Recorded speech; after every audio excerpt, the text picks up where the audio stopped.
So, did you guys all get the stuff I sent you about the characters? Yep. This is all free and loose, okay? We're kind of just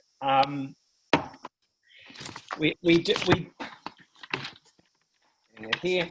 What I've got is you've all been given basically the template of a apprentice, and you can actually just tweak it yourselves to give it any sort of color or interest you want.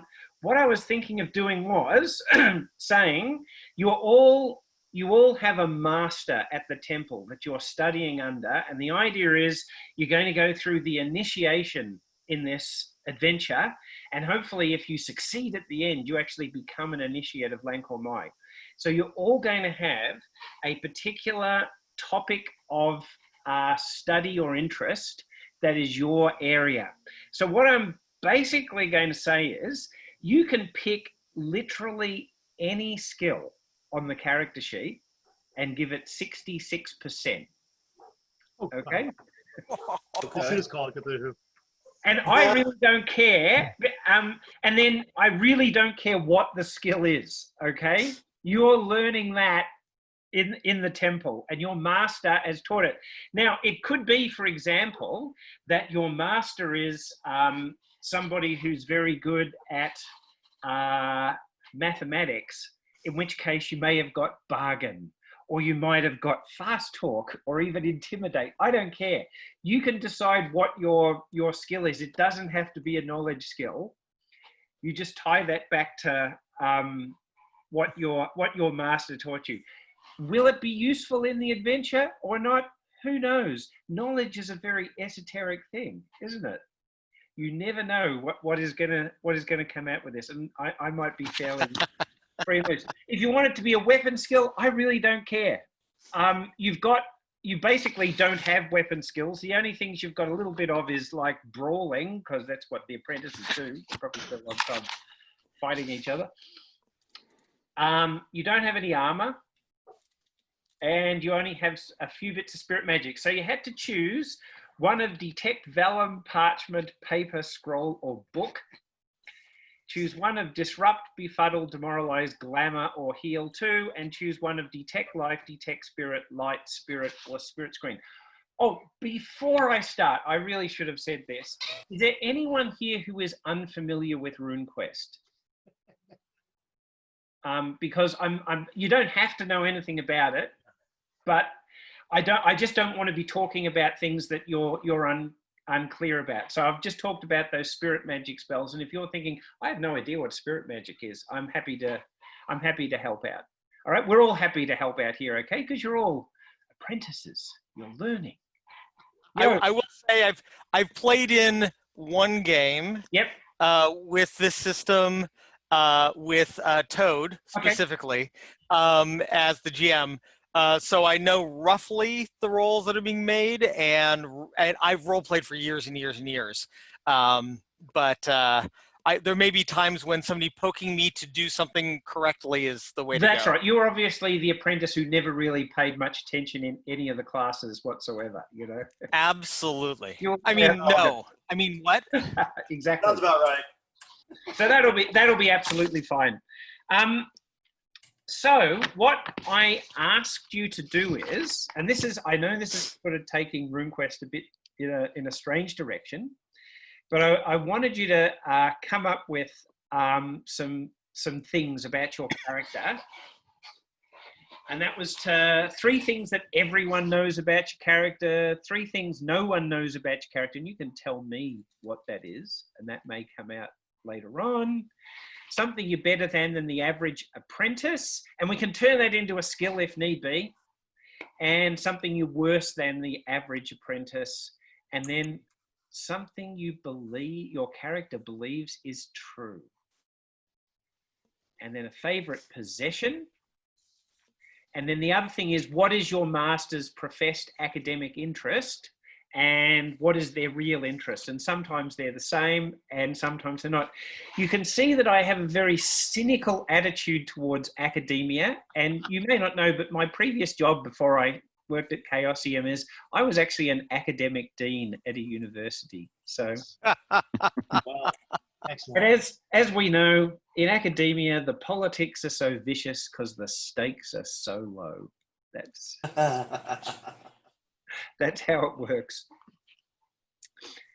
And if you can't think of anything, that's fine. We can just make some stuff up. You don't have to necessarily do it. We can even make it up as we go along. I am the whole point of me running games of RuneQuest is maximum game fun. I just want people to enjoy themselves. We're not going to be totally, sticking to the rules.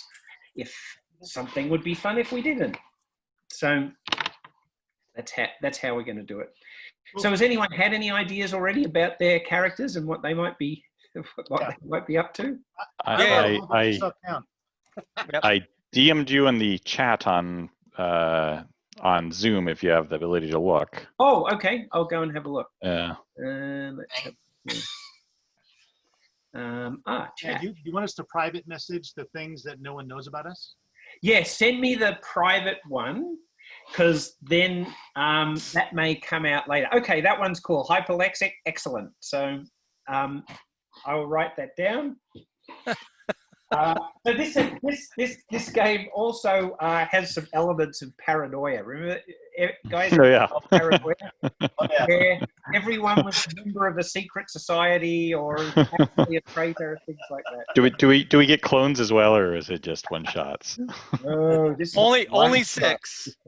Right. This is a one shot, and No clones. you'll find out what the pass rate of the exam is later. Okay. All right. I will say academic standards have been going down for a long time at the Noshik. But anyway, hang on, I'm just going to find a pen so I can actually scribble something down.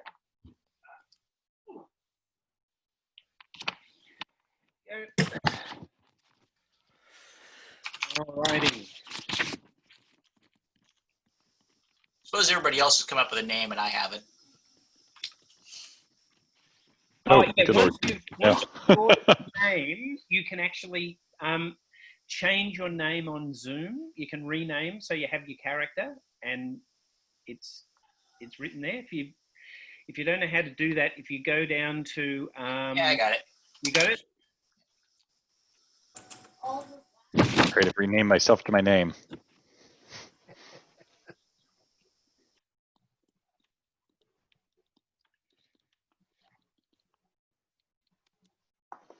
Oh, I can actually just leave that chat screen at the side there because you guys can't see it, can you? I mean, what am I doing here? This is cool. Oh, yeah. Just knock yourselves out.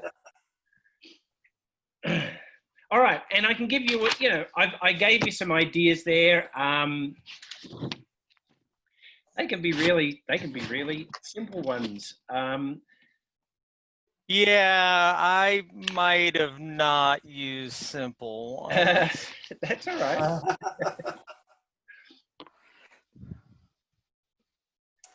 Excellent. The first time I ever played RuneQuest with a friend of mine many, many years ago, he'd never played a role-playing game before, and he decided he wanted to play a Lankormai character because that sounded really good. And I said, and he was actually a student of ancient Greek. And he said, oh, what name are you going to give your character? And he said, I'm going to call my character Thanatos. Ancient Greek for death, of course. And he was not aware that Thanatar in RuneQuest is, the enemy of Lankormai and the exact opposite. I thought that was very funny. Nice. So yeah, if you're unaware, Thanatar is the enemy god of Lankormai, and Thanatari infiltrate knowledge temples, cut off the heads of sages, and suck the knowledge out of their heads. Why am I telling you this before the scenario begins? Well, after nothing, No reason. Just thought I'd mention it in passing. What's that thing about Chekhov's gun? If you have a loaded gun on the table in Act 1, what happens to the gun? But anyway, yeah. I think it needs to be polished by the second act, something like that. Yeah, something like that. Yeah. It just sits there. You don't have to worry about it. Excellent. These are all cool. And then you can all have, as I mentioned, a skill at 60%, and I don't care what that skill is. It could be swim. It could be prepare corpse. I'm just looking at the character sheet here. It could be hide, you know, maybe your master's a master of camouflage. It doesn't really matter. You just come up with one at 60%. That's your speciality. And if you want to have a prized possession, you can have one as well. And if you can't think of one now, you can think of one as the adventure goes on. I'm kind of free and easy with that sort of thing. And are we sending the prized possession to you or the other things as well? No. You could just tell me about it. I just need the one that's private, the thing that no one knows about you. And that I already sent. Yeah, it's good. Some people have written me one sentence. Other people have written me 500-word essays. Was that Toad? And not me this time. Toad's very That's lengthy. all cool. All cool. It's all going to be fine. So you also please remember what you've written there, because that may come out later. I have a not necessarily players written interpretation of how a particular aspect of RuneQuest happens, which you'll find out later. Let's just say we're play testing the HeroQuest rules or something. Yeah, and are we just supposed to tell you our favorite possessions at this point, or just randomly? Yeah. Or... Unless it's super secret, like it's a No. head. My character's favorite possession is a pair of spectacles, with each eye having different magnification. One for seeing far, a 5x telescoping lens, and the other one is for seeing close, a 5x microscoping lens. Wow. So that causes a lot of problems when you wear them. He closes one eye or the other. He doesn't look through both at the same time. But and it ties in with my character's fascinations and whatnot as well. But that's what he's got. So I actually think that it's a Mostali invention. They're the dwarves who actually make technology. Somehow you've got that. And I suspect that, like a slinky, it's got like a like one of the things actually, like those goggle eyes. Sure. Sounds cool. Anyone else want to share something? Well, I have a kind of tying into my the thing that nobody knows about me. Yep. I have as one of my possessions a silver beard comb that was stolen from my master.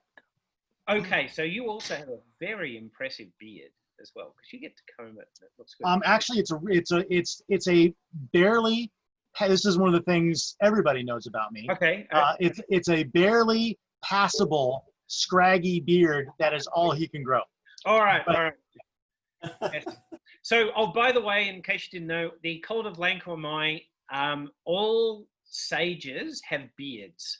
You're initiate, so you don't necessarily have to. You're not initiates yet. Once you become an initiate, you're expected to grow a beard. If you're a female or a race that doesn't actually have a beard, you paste one on. You wear a fake beard. That's part of the uniform. So as apprentice sages, you can actually be already growing your beard if you wish, or you can even be clean shaven right up to the moment you hopefully pass. It's entirely up to you. So did anyone want to be a non-human character? That doesn't bother me either. I'm playing human. Okay, that's all fine. So one of the I want to just say this because it's kind of a line that works together for all of this. Is one of the things everybody knows about me is that I once punched a Humakti in the face and was almost killed for it. Yep. Excellent. And then one of the things that I believe to be absolutely true is that all Humakti are very mean bullies. Yes. Yep. I think that's fair enough. And I also have fear of Humakti. That's a good thing to be scared of. Right. Someone else like to share something? Oh, go ahead. Go ahead. I've only thought of two for the everybody knows. I'm kind of picking around the third one, but the one that most people remember is that he's terrified of squirrels. Okay. And he never cuts his hair or shaves anything, so he's just scraggly. Very shaggy. Shaggy, yeah. It's kind of Hagrid-y like. But Ex- now, oh, how to stop okay. it. Excellent.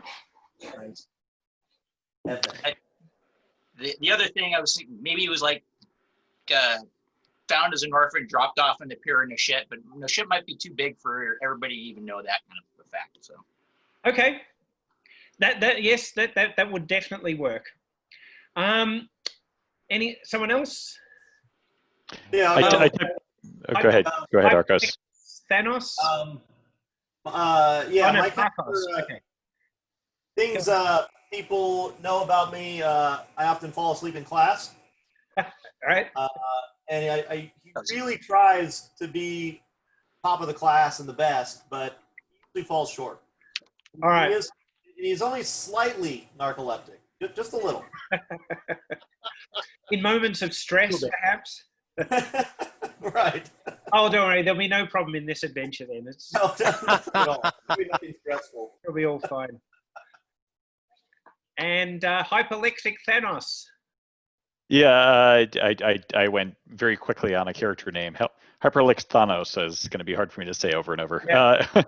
I kind of typed it into the chat. I think the things that everybody knows is his master is very into Dragon Pass geography, and he is too, to the point of being maybe a little bit too focused on the subject. I think that if he was in the wider world, like if he leaves the temple, people would think he's sort of spacey and disconnected. If that really stands out at all within a link or my temple, I don't really know. I guess we'll see what the rest of the characters are at. He really knows nothing about current events. It's like he pays no attention to the wider world. I don't even know what year we're setting this in, but guaranteed he doesn't know anything about what's happened recently out there. Okay.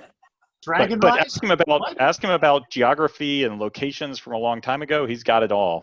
That's his focus. Excellent. My character is Sabant, and he's overly quiet. Which is not like me. He is fascinated by spells and items that extend the senses. Thus, the spectacles are glorious for him. And he's a very good wood carver, though he doesn't do it often. He's fairly diligent at all things. He practices, he learns. He doesn't tend to kid around, but he's also horrific at drawing. He couldn't do cartography for the life of him, and even though he practices as much as he needs to, I can't talk about what he believes is true because it's tied into something that nobody knows. Okay.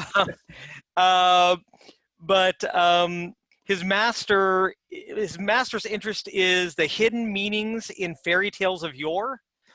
What they really mean, what are they hiding, what information can we learn and extract out of that. And my master's real interest is finding new spells and enchantments through unraveling those hidden secrets in texts. And for me, I'm looking for something very similar. If his paths bear fruit, then I will follow them, and if they don't for my needs, then I'll find other directions. But for now, I'm studying as he is. Okay, excellent. Okay, so does that tie into a skill that your character has? I gave myself a 60. What was it? A 30? What was it? 66 or 33 66. or what was it? Make the skill 66 in anything.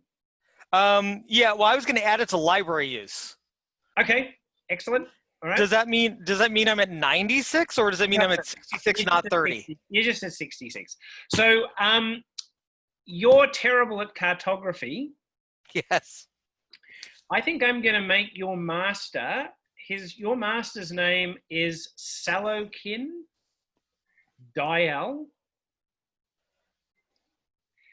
And he is, in fact, a master of cartography. Oh, Awesome.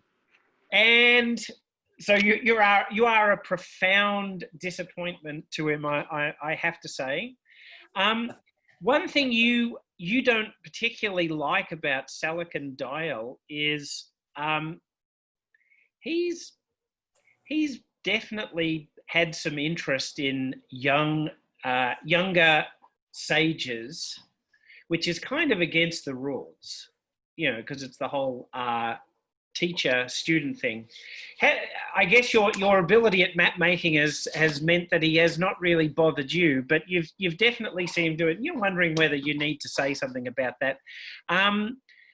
But you haven't seen him. You haven't seen him this week. He hasn't been around in his office for a few days. The last you saw, he was going off to the archives with a younger junior sage, whose name you don't know. She'd come from the Johnstown Temple. That's your master. Okay. Anyone else thought what skills their character has at 66%? Yeah, mine is so the background of interest for my character is Dragonute culture. Okay.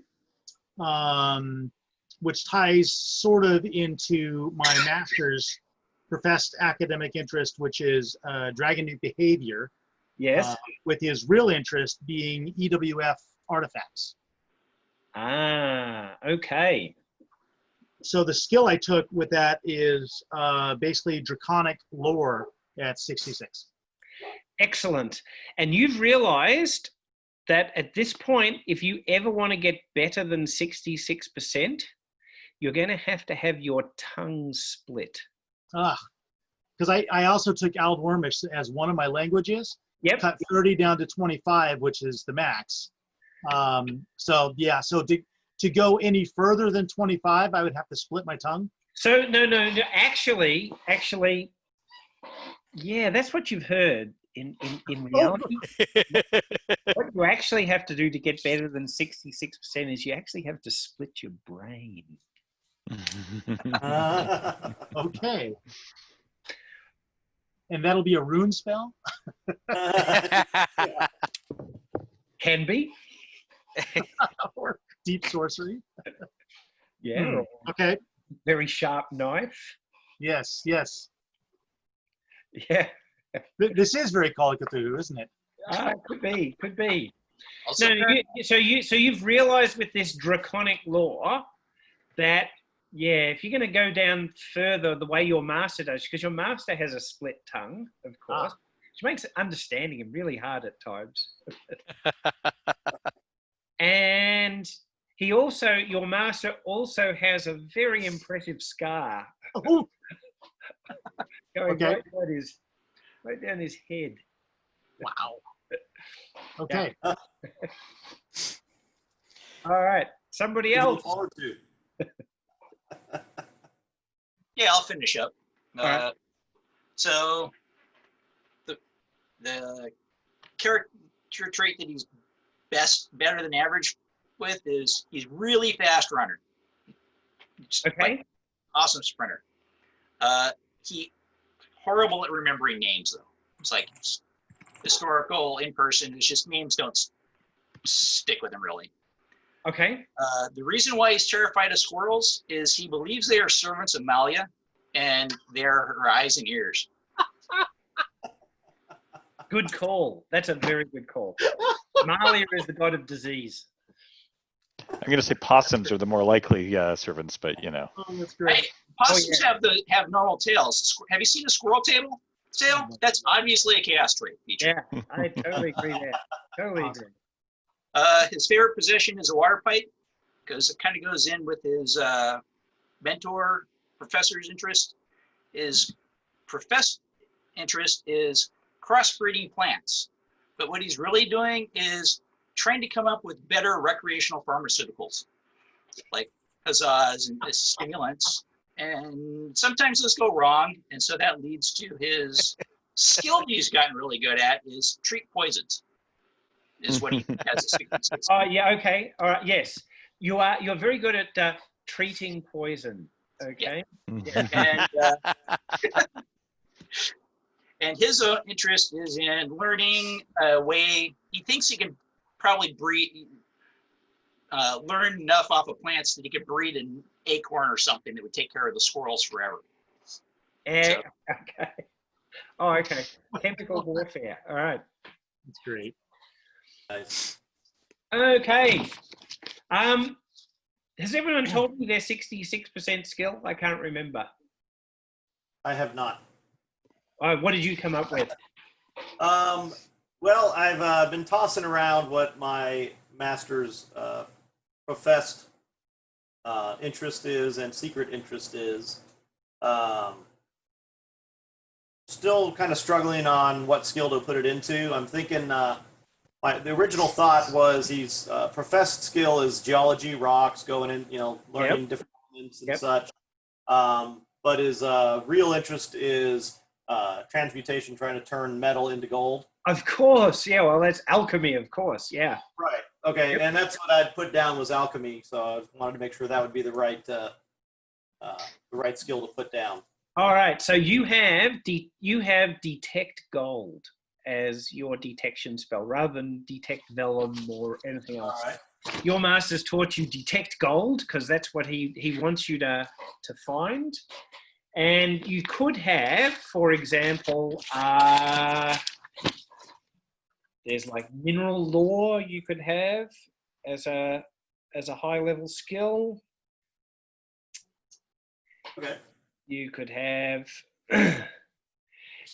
climb because you're always climbing up and down rock faces to look for things. It really, That'll go really well with the narcolepsy. That's very true. Well, it'll go really well for us. Yeah. Right.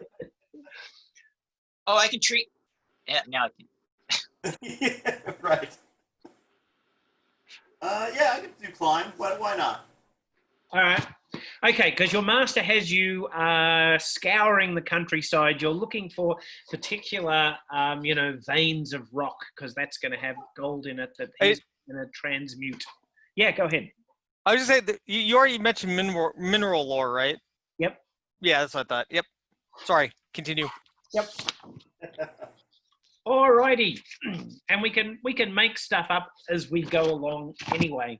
So you all have worship Lankomai at 30%, which means you can take part in ceremonies. You have some basic weapon skills. If you look on the sheet, these are kind of like cultural skills to Ezrolians, and you don't necessarily have those weapons to hand, but probably everybody learns these things at some point. So if you manage to pick them up, any skill that is not that I haven't filled in, you just have the base chance of, unless we come up with a reason why you'd have it differently. And you can all read and write Ezrolian. And like literacy is not a huge thing in Glorantha, but you are sages, so you're all skilled at that. And you have prepare writing tools. That's to make quills or vellum or things like that. So you can be inventive there. What else we got on this list here that needs? And then on the first page. So RuneQuest, everybody has elemental rune affinities and power rune affinities. Now, I've just put in a fairly basic setup there. If you want to change those for your characters, you are most welcome to. So at the moment, because Lankomai is a truth cult, you've got truth 60 and illusion 40. If you want to change those by another 20%, you are welcome to. If you want to, and look, if you want to change any of them, just tell me how you want to do it. You can change them up or down another 20% on any of them there. And then for the elemental ones, you've got earth because you're from Ezrolia, moon, because that's kind of handy for doing magic, and air. But if you want to change all of those, if there's a particular reason why you want to change yours, you may. And I'm just going to send a private message to one of you and tell you what yours is. Your elemental. Ah, man, I'm going to have to look up the rule book because I can't remember what a rune is. You'd think I'd going to know this. Oh, man, I haven't looked up the rule book for a long time.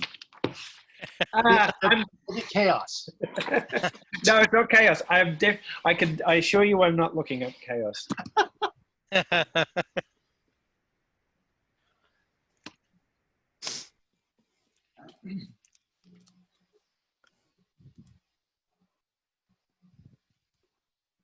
Okay, that'll do. If it's not actually a elemental affinity, the person I'm sending the message to, well, I'll fix it in post. And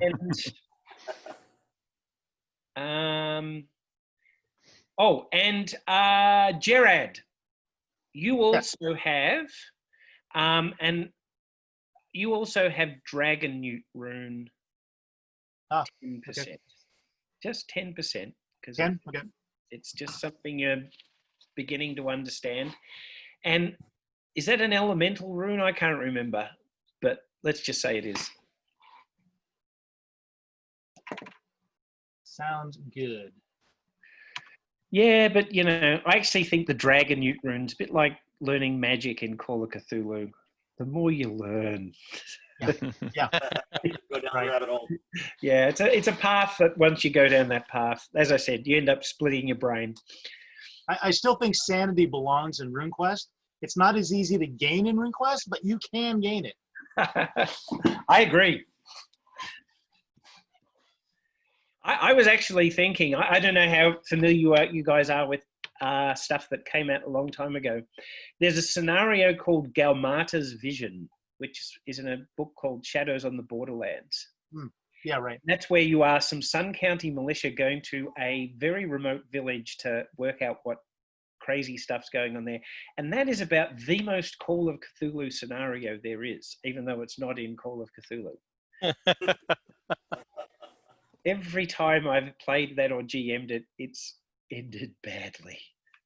Reminds me of a very old movie about like aliens that came to Earth, and they're basically like a village that is way out in the middle of nowhere. A new school teacher goes there, and all the kids shuffle their feet, because if they don't, they'll literally be able to levitate off the ground, and they're not allowed to show that they can do that. Oh. Really, it's a really creepy, without there being like monsters and stuff, it's a really creepy old movie. Yeah. Cool. That scenario reminds me of that. Yeah, yeah. And in fact, I don't know if you guys have seen the starter set, the quick start rules that has a scenario in it called the Broken Tower. Mm-hmm. And that's kind of Call of Cthulhu-ish in a way too, except one of the solutions you have for that is you can become a cultist at the end of it. Yeah. Well, technically in Call of Cthulhu, there's always the option to go just run forwards towards whatever's ahead, right? That is a fairly tragic standard ending. There is indeed. Yeah. Where did you get dynamite in RuneQuest? Well, you know, there's always more difficult. More difficult. Yeah. Yes. Not impossible. Right.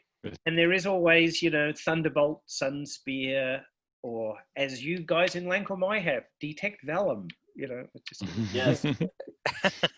Equivalent. All right, so hopefully you guys have picked your spells. Yep. If you need any description of what they do, I can quickly tell you.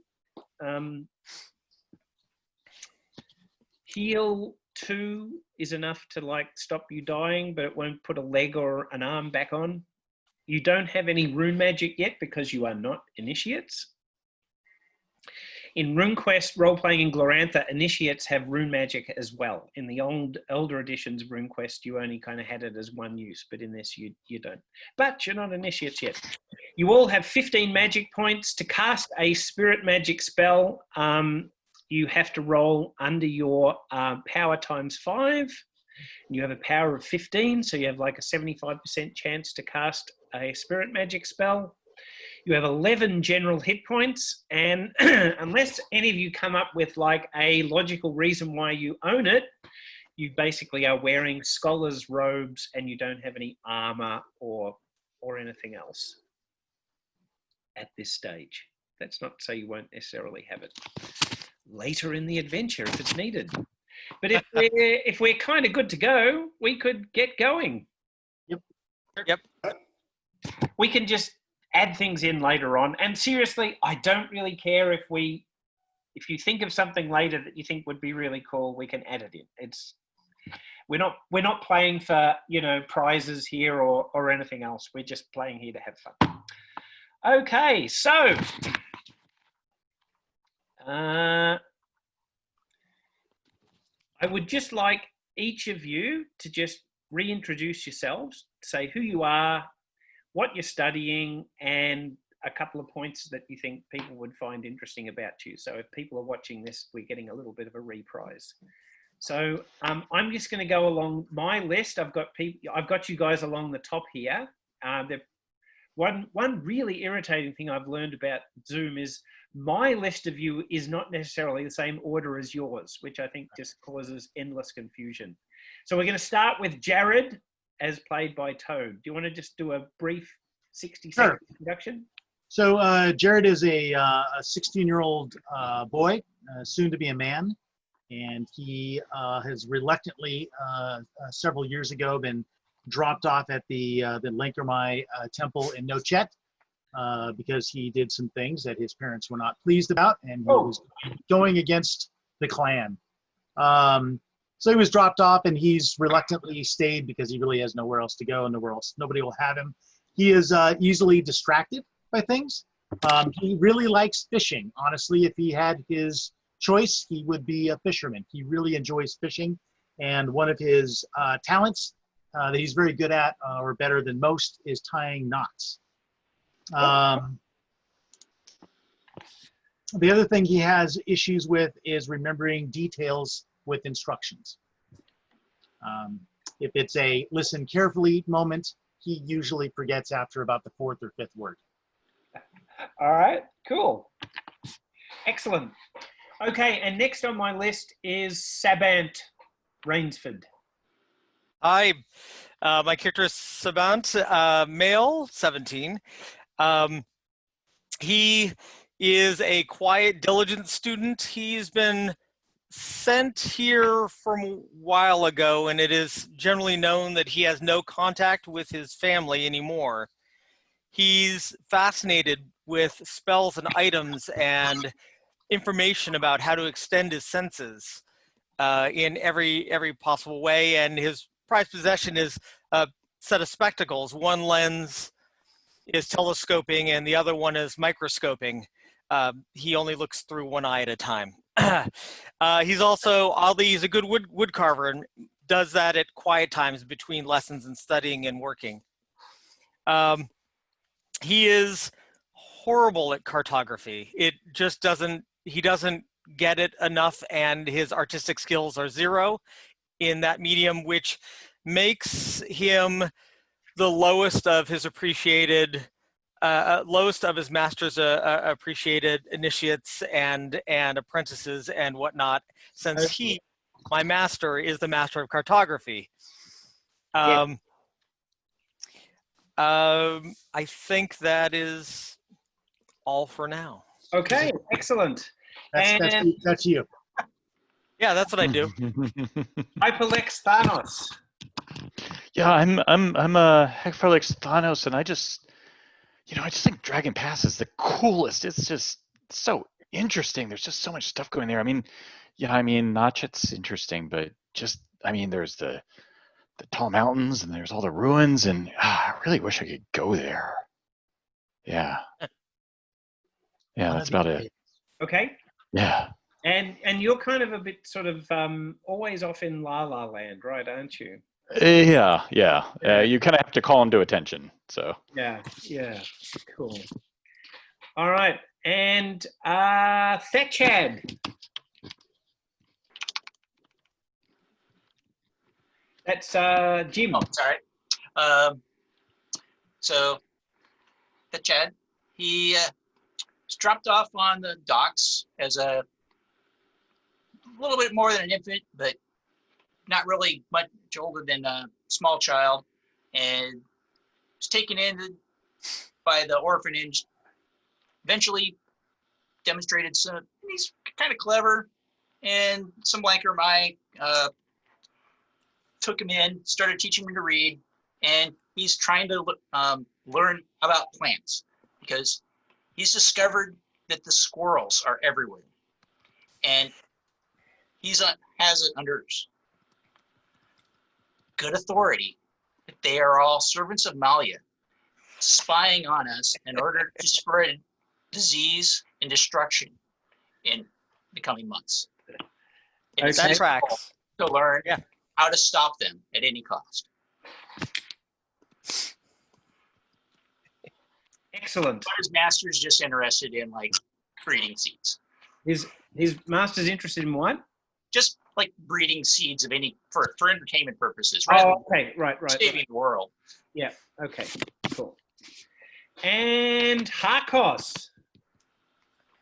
Yeah, Harkos was sent to the temple because he demonstrated an ability with writing and reading, and well, he tended to fall asleep a lot when he was tending the herds and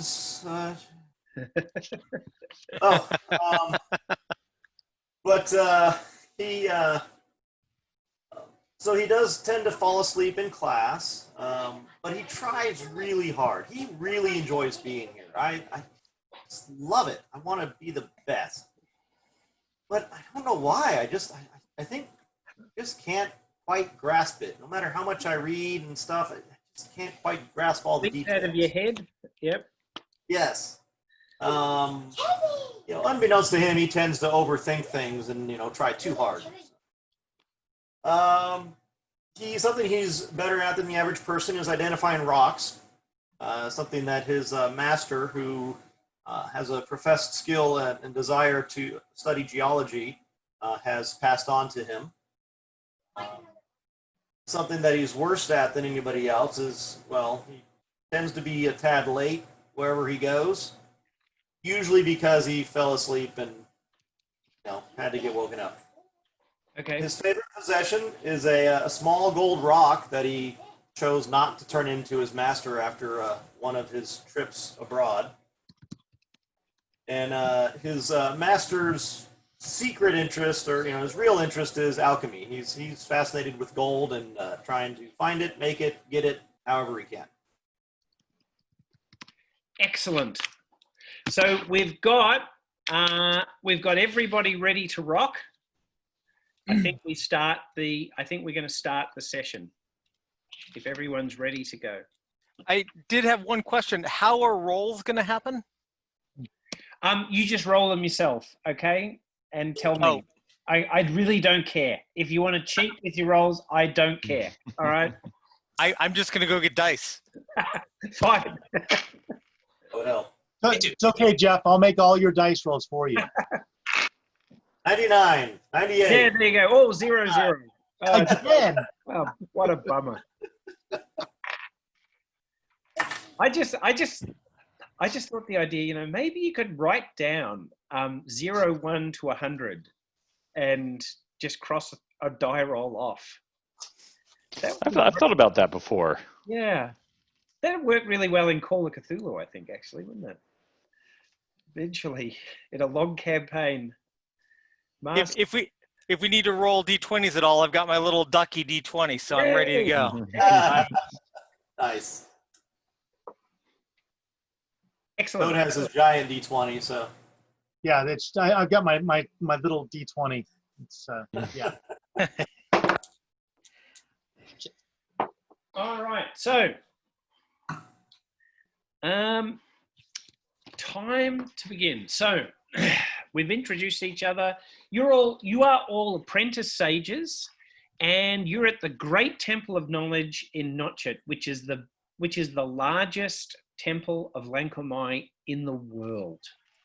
It's like the Great Library of Alexandria if a city like Alexandria could have subterranean basements in it, which not it does. And yes, there are thousands, maybe millions of scrolls and books and things in this library, and every possible branch of knowledge is explored and researched and studied here because it's the greatest temple of knowledge in the world. And academic life in the great temple of knowledge is very competitive, and each master wants their apprentice to succeed because it reflects well on them, because they want to be able to move up the academic slippery pole too. Likewise, failure is bad as well. So each of your masters wants you to succeed, and they want one of you to come away this year in the exams with the coveted award of Dux. Now, this is Boranthus. I'll just explain that spelt D-U-X, not D-U-C-K-S. Dux, the highest grade this year. And some of your masters who are not as kind as others have threatened you with various punishments and penalties if they're disappointed. Like, you know, I'll have you scraping sheep carcasses for vellum till storm season if you do badly in the exams. I expect you to do really well. Now, in RuneQuest, to become an initiate, in the rules, it describes something called the Test of Holiness. And usually I think that's just like rolling your power times 3 or something. But in fact, we have a new way of doing it here in the Noshet Temple of Great Knowledge. Everyone knows the test is a doddle. It involves staying up all night in the scriptorium, fasting and saying prayers to Lankormayan. All you have to do to pass, this is what the older apprentices who've just become initiates themselves and they're starting to grow their beards say, look, as long as you don't fall asleep, you'll pass. Okay? Oh boy.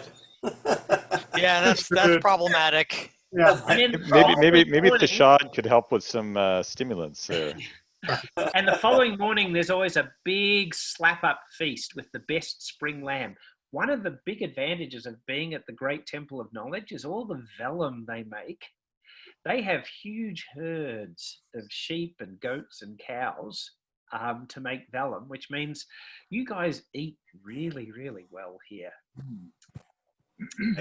But it's really interesting because this year, the temple has a new invigilator who's come fresh out of the Sun Dome Temple.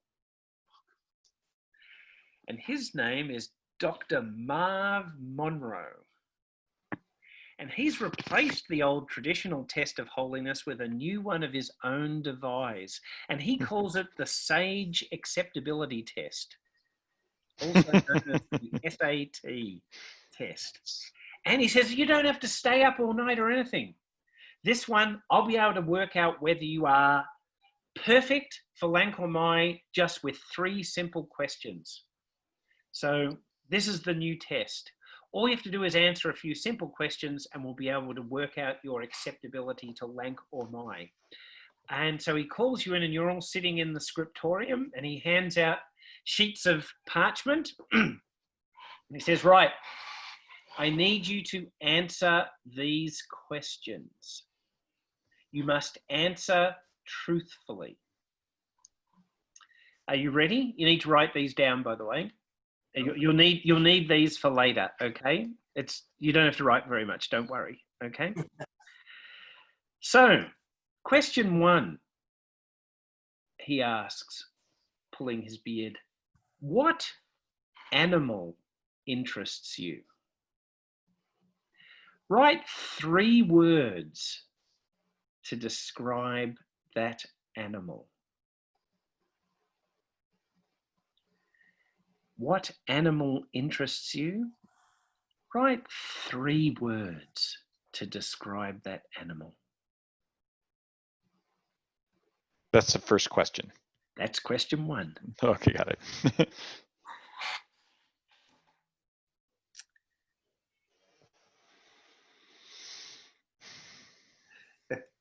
Hey, you're all apprentice sages. So Should be easy. just think there are thousands of kids all over the world doing school just like this right now. Right. Yeah. And the stakes are just as high, by the way, too. All right, we ready for question 2? Yes. Okay, question 2. Now, in Glorantha, we don't have winter, fall, spring, and summer. We have fire season, sea season, earth season, storm season, dark season, and the sacred time. What season interests you the most? Write 3 words to describe that season. So sea season is like the spring, is like the fall. Fire season is like summer. Earth season is like sort of the summer when you do the harvest. Storm season is like the winter. Dark season is like even more like the winter. And sacred time is the time of year where all the gods are worshipped and the world is made new again. What season interests you the most? Write 3 words to describe that season.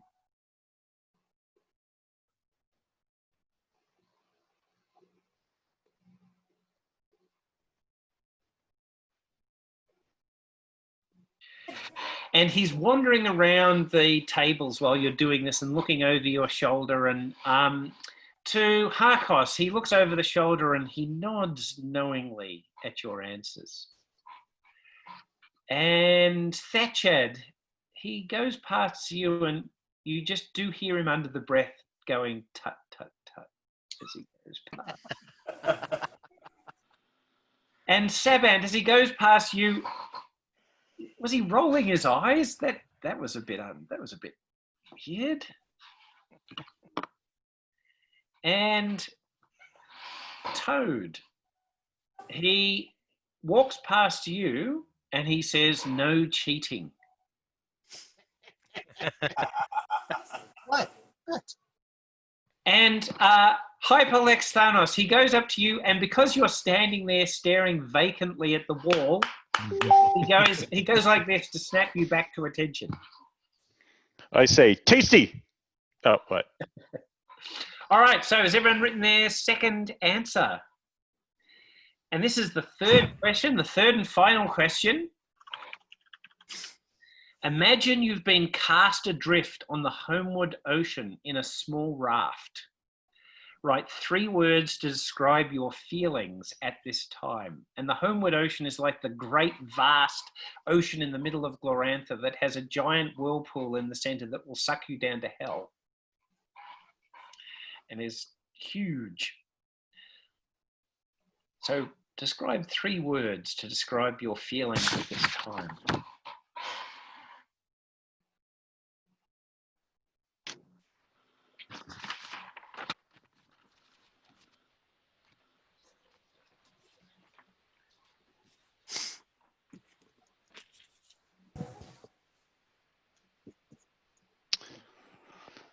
Out of character, I will say that my handwriting is so terrible that this may end badly for me. Okay. I already forgot question 3.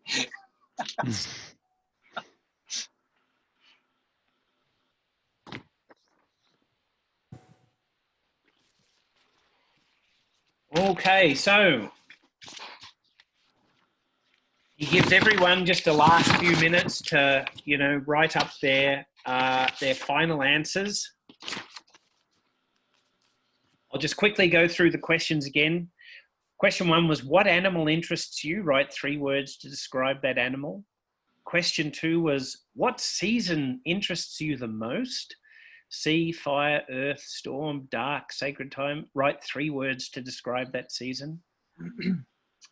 And question 3 was, imagine you've been cast adrift in the homeward ocean on a small raft. Write 3 words to describe your feelings at this time. Is everyone finished?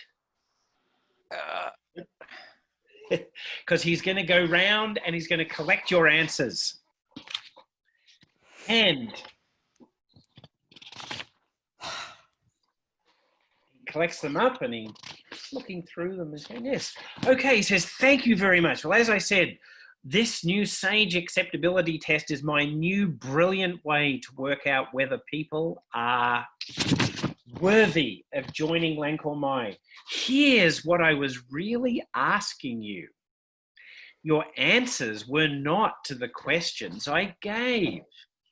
Now, after this, you're going to be taking your results to the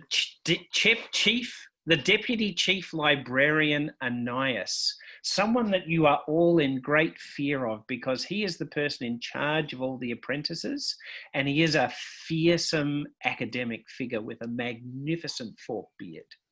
And he is the person who is ultimately the person who decides whether you succeed or fail and whether you progress in the temple or not.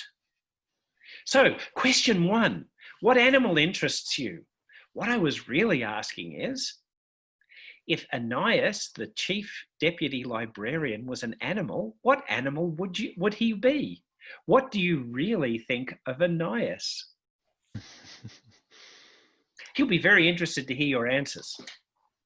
Question 2, what season interests you the most? Well, I was getting you to write 3 words to describe your relationship with your master. And question 3, imagine you've been cast adrift on the homeward ocean in a small raft. What I was really asking there was, how do you feel about passing the rest of this test?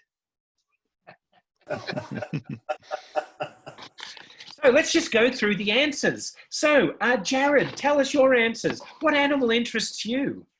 So I wrote down squirrels are fun. Squirrels are fun.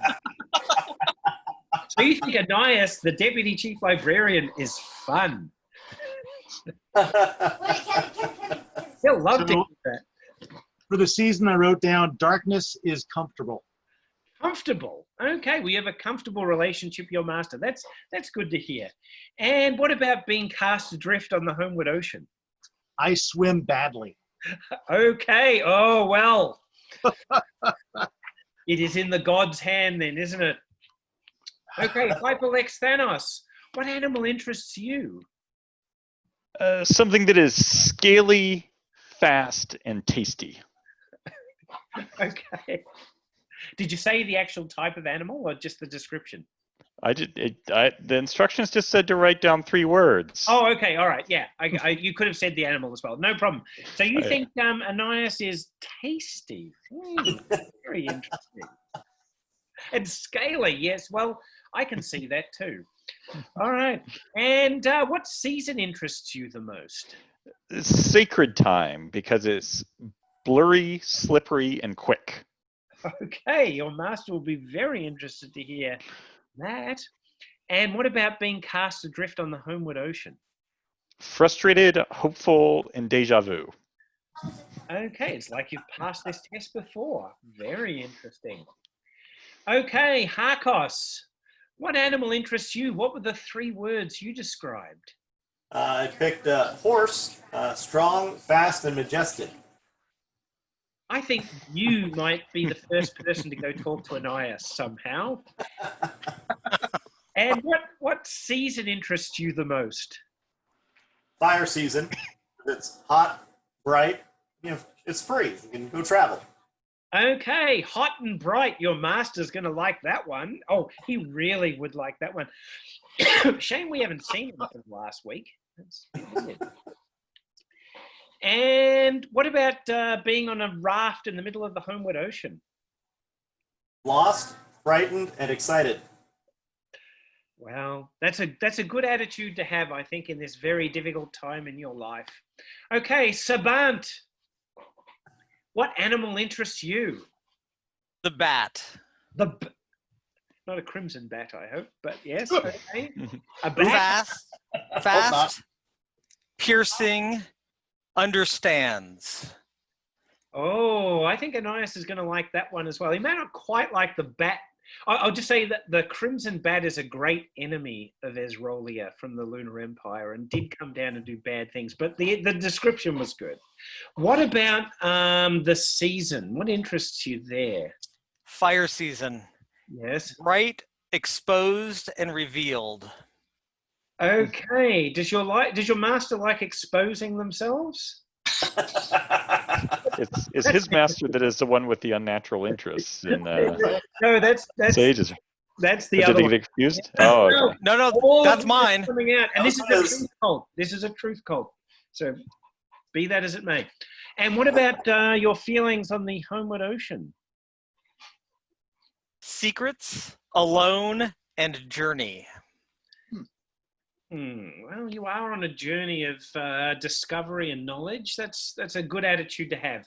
And finally, Fetchad, what animal interests you? Squirrels, of course. They're small, nutty spies. Oops. And what season interests you? Dark season. It's cold, dark, and safe. Cold, dark, and safe. Okay, well, maybe your master will like that description. And how do you feel about being on the Homeward Ocean? No squirrels anywhere. Yes. It is a squirrel-free zone. That is very true. Okay, he gives you the test results, and he says, yes, you need to take these back to the Deputy Chief Librarian, Ananias. And you all know that his professed interest is Prax, which is a part of Glorantha, in the Golden Age. Though everyone really suspects his real interest is succeeding the doddering, senile old fool who's currently the High Priest. That's his I've never real. read that before. He's going to give you the next part of your test, and that is your field trip assignment. Okay, so he hands all of the tests together in one stack, and he hands them over. Who is going to take the tests? I can. Okay, who was first there? I was. Everyone do a Dex by 5 roll. Whoever's the lowest is the person who grabs it. All right. Dex by 5, There's 50, 3 of you. 60. 10. Okay, that's pretty low. 49. 94. Okay, yeah. You grabbed got it. him. So, Dropped it. and Gerard, you've got the picked it test. up. And Harkos, you nearly grabbed the tests. Both of you do notice that there's no names written on these tests. There's just 5 tests. Awesome. Yeah, Dr. Monroe hasn't quite come up with, the correct way to have a student ID number or anything. So you got these 5 tests, and you've been told to go and see the Deputy Chief Librarian, Ananias. Okay, you guys know where his study is. So, what you gonna do? On the way there, I'm going to be, hey, Harkos, there's no names on these. I'm like, hey, guys, you all notice there's no names? Like, our names aren't on them. Our handwriting's done. Oh, Yeah, well, That one's clearly not mine because you can't read it. here, hand me mine. Hand me mine back. I'll put mine on. No, Good catch. Good catch. no. I'm going to hand them in as they are. But we need our name. Fine, lead on. I'm pretty sure he's going to know. That guy has eyes in the back of his head. He does, perhaps not literally, but you've never seen him without his hat. So, but Maybe it does. But yes, okay. So you go to it. You're at the door to his study, and the door is shut. Okay, that was impressive. Then actually, You go. okay, you knock on the door, and he says, "Enter." Open the door. Okay, you go in and you can see at the far end of the room, sitting at a desk that is just piled with scrolls and books and things, is the very impressive forked, bearded academic figure, Deputy Chief Librarian Ananias. And he says, What? Ananias, sir, test results. Here we go. Okay. he takes them and he says, "Oh, is this new rubbish from Dr. Monroe?" Yes, sir. Okay, what am I meant to do with this? He said something about creative writing. Creative writing. What are we coming to these days? I'm looking for a proper academic pursuit here. What's this thing about squirrels? It was part of the test, but we're supposed to be sent on a quest, I believe. Oh, well, you're here for your field trip. Yes. Oh, that's yes. right. Yes. Field trip. That's what I meant. Look, we'll deal with this later on when you have to have your oral exams. And he puts it into a scroll holder cubby hole on the side of his on the side of his desk. Right? Yes, a field trip. Now, I'm sort of absentmindedly reading the names of the scrolls on the wall as this is all going on. Oh, okay. So there are hundreds of scrolls in here from all sorts of academic areas. There are things about Prax in the Golden Age. There are things about the Empire of Wyrm's friends. There are things about the Lunar Empire. There appears to be personality reports about the Red Emperor. There's all sorts of things. Whatever you name it. There's very strange stuff that you can't read and stuff you can. So, he says, right, yes, the field trip, yes. Now, I need you to go on an expedition through the temple's underground archives to retrieve a collection of documents. In the golden age of Prax, there was once a city called X, which was squashed flat when the Stormbull called upon the block to crush the devil.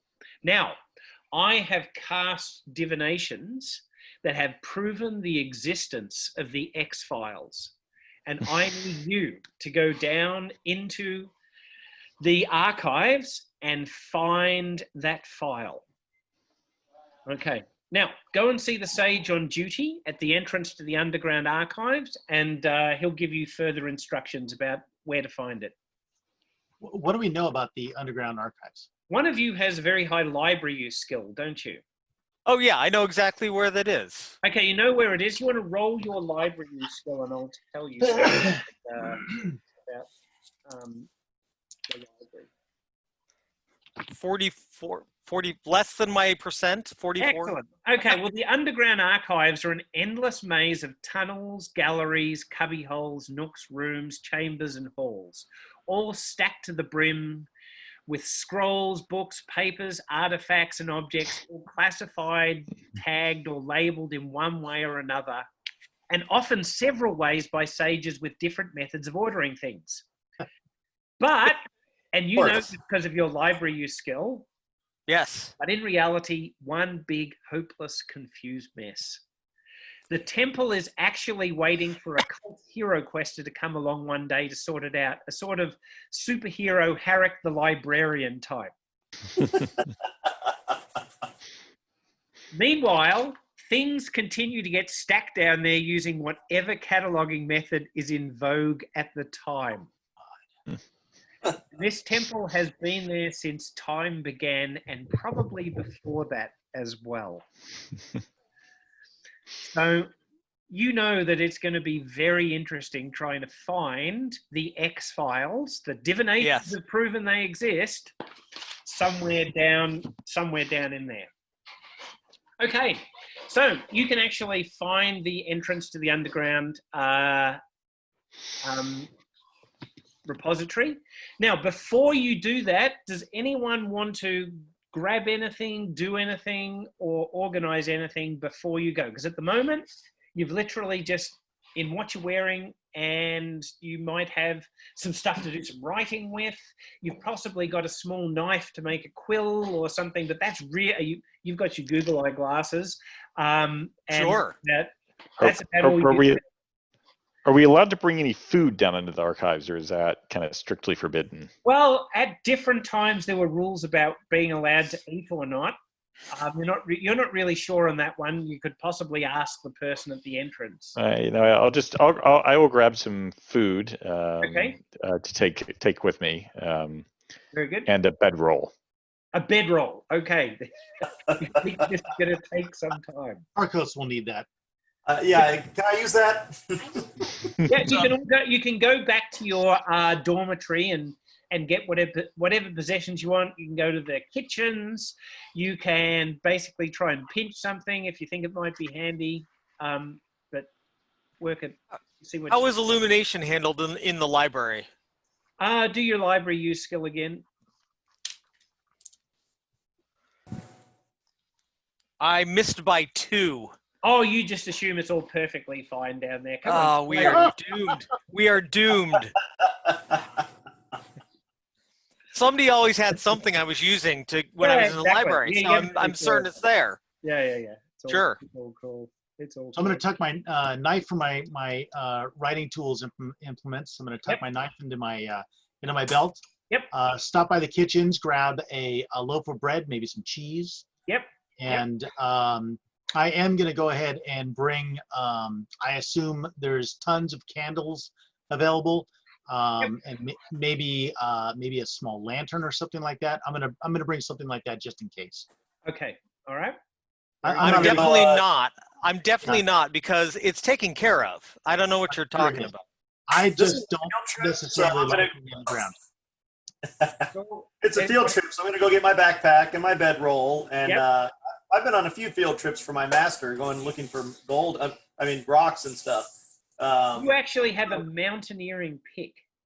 Ooh, I'll grab that. Absolutely. And a pan for panning gold. Excellent. Yes, I'll bring all of that. It's all in my go bag. My backpack. I'll grab some rations and some water. Gotta have water. Water. Skin and candles, and probably a flint and steel to light the candles. Okay, so you've come massively prepared for. Absolutely, I am prepared to go climb that mountain. You could actually go get a mule too if you really wanted, but. No, they tend to be a little stubborn, and you got to carry food for them too and stuff. It's very true. Carry it myself. Yeah, people often forget that, don't they? You got to feed the mule. Yes. Yeah, exactly. All right. They're water hogs.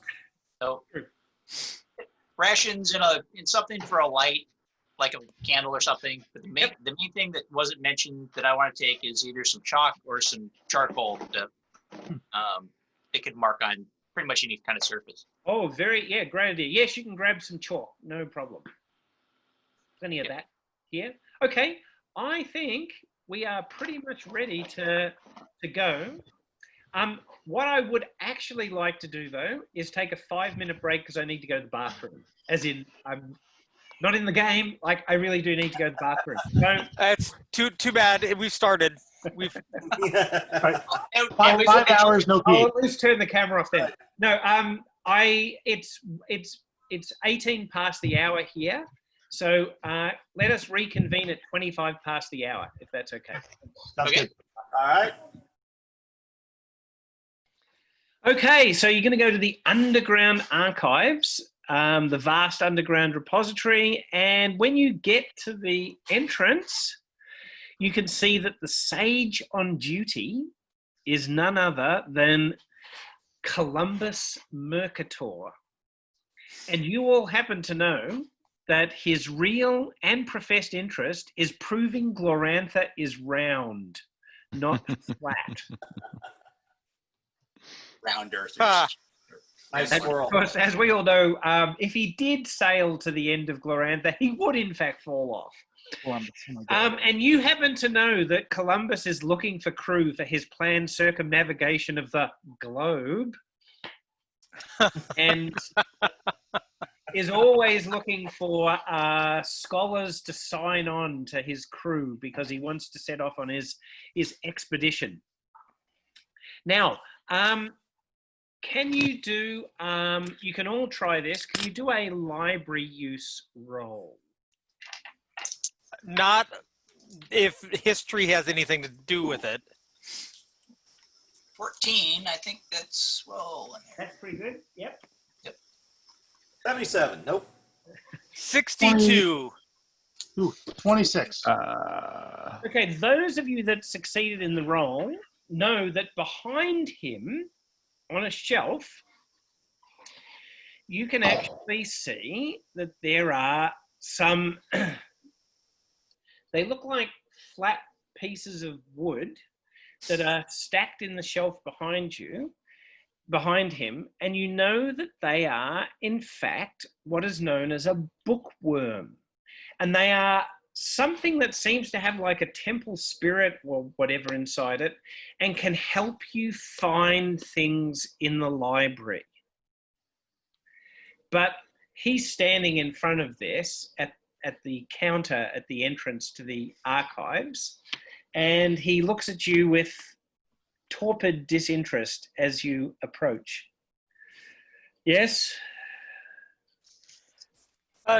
Deputy Chief Anais has sent us to search for things in the archives. All right. Very good. On your way? Leave everything as it is? I don't suppose we could use a bookworm, might we? Oh, they're very helpful. Very helpful. But as you can see, we have a very limited supply. He points over his shoulder at like about 38 of them sitting there.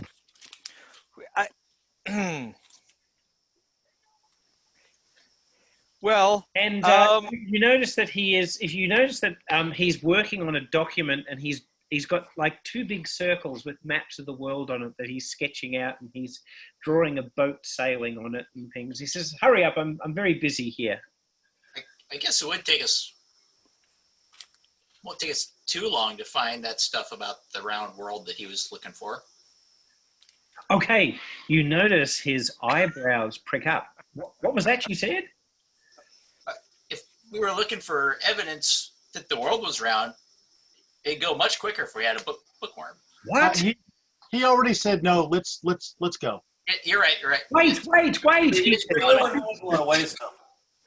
And he reaches up behind him, and he gives one to you, Thechad. And in fact, he says, look, this is very important. And he gives each of you a bookworm. Excellent.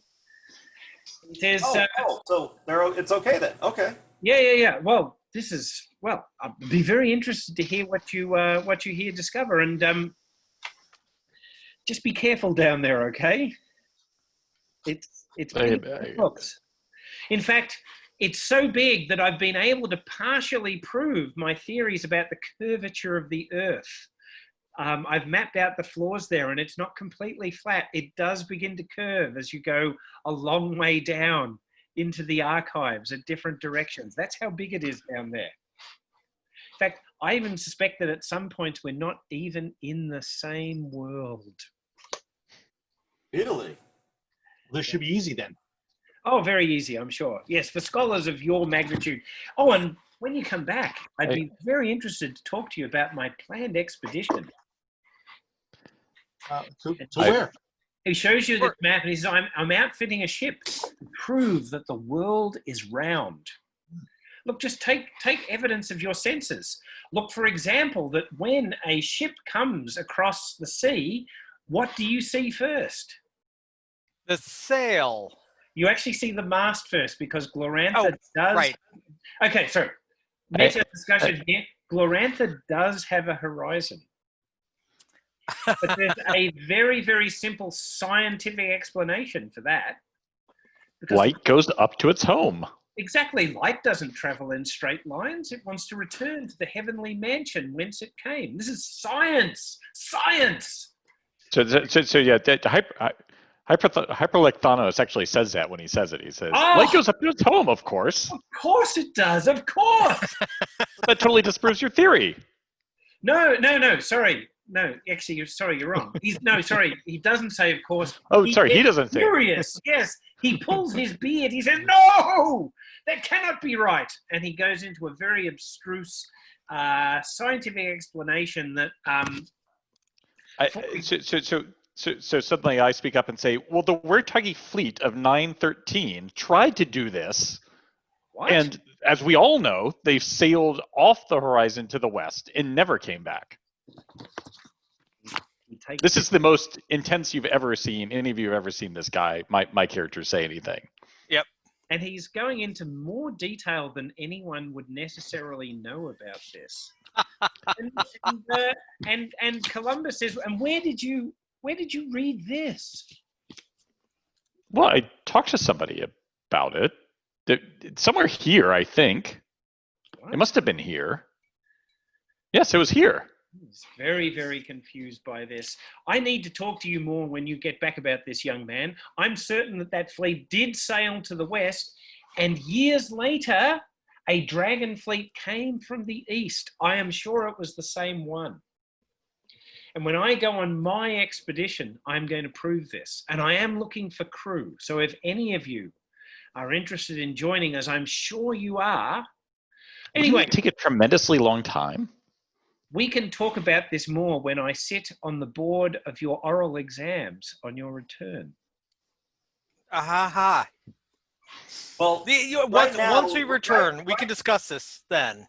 Yes, exactly. yes. Right now, the assistant headmaster wants us to go find this information. So yes. Well, please do go. Okay, so you go into. So do we have any idea how to operate these bookworms? I think they're like dowsing rods. You kind of hold them out and they wiggle a bit like worms and point you in the right direction. Nice. You've never really used one before. They're kind of made of they're like a ruler, and they're sort of bound up in leather, and they're all pretty old. And yeah, when you hold it, it kind of wiggles a bit, and you get a sense of, oh, we've got to go down this way. What everyone needs to do is, and it is going to be confusing because you've all got one, I need you to roll underneath your truth rune, which should be about 60%. I missed by one. Yes. I succeeded by 33. Yes. If everyone looks at Fetchad's picture, that's essentially what you see when you step into. Nicely done. Yes, nicely done. Nicely done. Roll a 30. Beat it by 30. I did not make it. Okay. People who've succeeded with their rune, you're getting this sense, we've got to go this way. We've got to go this way. And the lower you roll, it feels like down. At the moment, there's no stairs or anything, but it's telling you that way and down. So I'd raised my truth to 80, and I rolled a 39. Okay, yeah, you're getting a very strong sense it's that way, but it's probably at least a lower level, or maybe even further down. It's kind of hard to tell. And okay, so you go down into these caverns, and at the moment there do appear to be like shafts going up to the surface that are coming down and lighting up where you're going. And at least in this initial area, a bit like the picture behind Fetchad there, things are fairly well stacked on shelves, and there appears to be some sort of cataloging system that's being done by somebody. And in fact, only after you've gone in there for a minute or two, you eventually come across a couple of sages who are busy, putting things into shelves, and they've got a little trolley that they're putting stuff away. And they turn and say, and they are initiates, they've got beards. Greetings. What are you doing here in the archives? We're on our field trip for our initiate test. Oh, well, best of luck with that then. Oh, thanks. And what do you need to find? What was that? Oh, he just asked, what are you here to look for?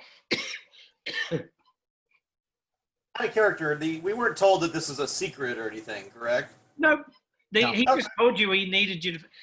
He knows that these files exist. He cast a divination, and Lankamai said, "Yeah, they're just in the repository, just they're right over there." Yeah. Okay, then I will tell him. We were sent to find the X files. Oh, Any idea where those might be?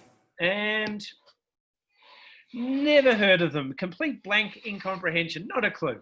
Well, I'm sure the bookworm will help you find that. Yes, and about that, it is telling us to kind of go down. Are there stairs around here? Or... Oh, yeah, a bit further down there are stairs. There's the Mostali contraption that will take you down. There's stairs that move without, you don't have to walk on them. Watch out for the occasional pits. There are chutes to send files up and down as well. There are dumb waiters. There's all sorts of ways of getting up and down. Yeah, you'll be fine. Excellent. Yeah. Well, thank you. I appreciate your assistance. Yeah. Well, good luck. And then he kind of laughs under his breath as you go. All right. So eventually you go in there and you're getting down and you're getting deeper and deeper into these caverns. Has anyone got a particular skill they think they might want to try and use at this point to help find their way where they're going? I don't suppose library use would be at all functional in a library. You're basically get to the point where the cataloging system that these people are working on stops, and then a whole new system seems to have started. And this new system seems to be categorizing things by length of scroll. It doesn't appear to be a particularly helpful method. And that goes for a while. The length that it was unrolled or the length that it is width? The width of the paper? Well, initially one. And then at some point, you're pretty clear they thought, no, actually, that's not working. And they've gone for the other. I'll try a bureaucracy roll to see if there's anything that go for that. That would be. Let's see here. Oh yeah. Oh, and I fail horribly. 97. Oh, you're just impressed. Okay, with a roll like that, these guys are amazing. This is something you're gonna have to aspire to. But this is beyond your understanding. Okay, and you kind of get the sense that the further you're going, the less effort and attempt is being made at keeping this stuff current or up to date or in order. And you eventually come to 3 sets of stairs, just like in the mines of Moria.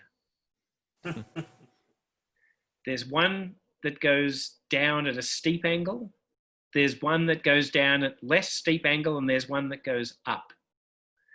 And your bookworms are all kind of pointing at either of the ones that are going down. It's a bit hard to tell. I will just start walking to the steep one. Okay. Yeah, that's got to be it. Let's go that one. That'll be the fastest route. Sure. Yeah. Before we go, A decisive party. I like it. I'll draw an arrow back the way we came on the ground, right where we're at. Thank you. Oh, very good. Very good. Yep. You got that because you got your talk. Okay, so you've drawn an arrow there. When you do that, you do notice that you're not the first sage to have thought of it. And okay, you go down the stairs, and these are actually a curvy staircase, and you come down into a whole new area of catacombs of scroll cases in walls and cabinets and things like that. And you can actually hear in the distance somebody talking. It's like they might be reading to themselves, but you can hear them way down. If anyone wants to do a listen roll, I might be able to. Yes, please. 78. Not a chance. 89. I don't think I'm I'm going to be, while they're doing that, I am going to use my bookworm again. Okay. 96. 98. You and I can barely hear each other. What? Right. No, because what happened is you're all going, I'm trying to listen. Shh, shh, And you're all going shit at each other. Yeah. Quiet. Quiet down. Okay, did anyone make their listen roll? Nobody. No. No, but I made my truth roll.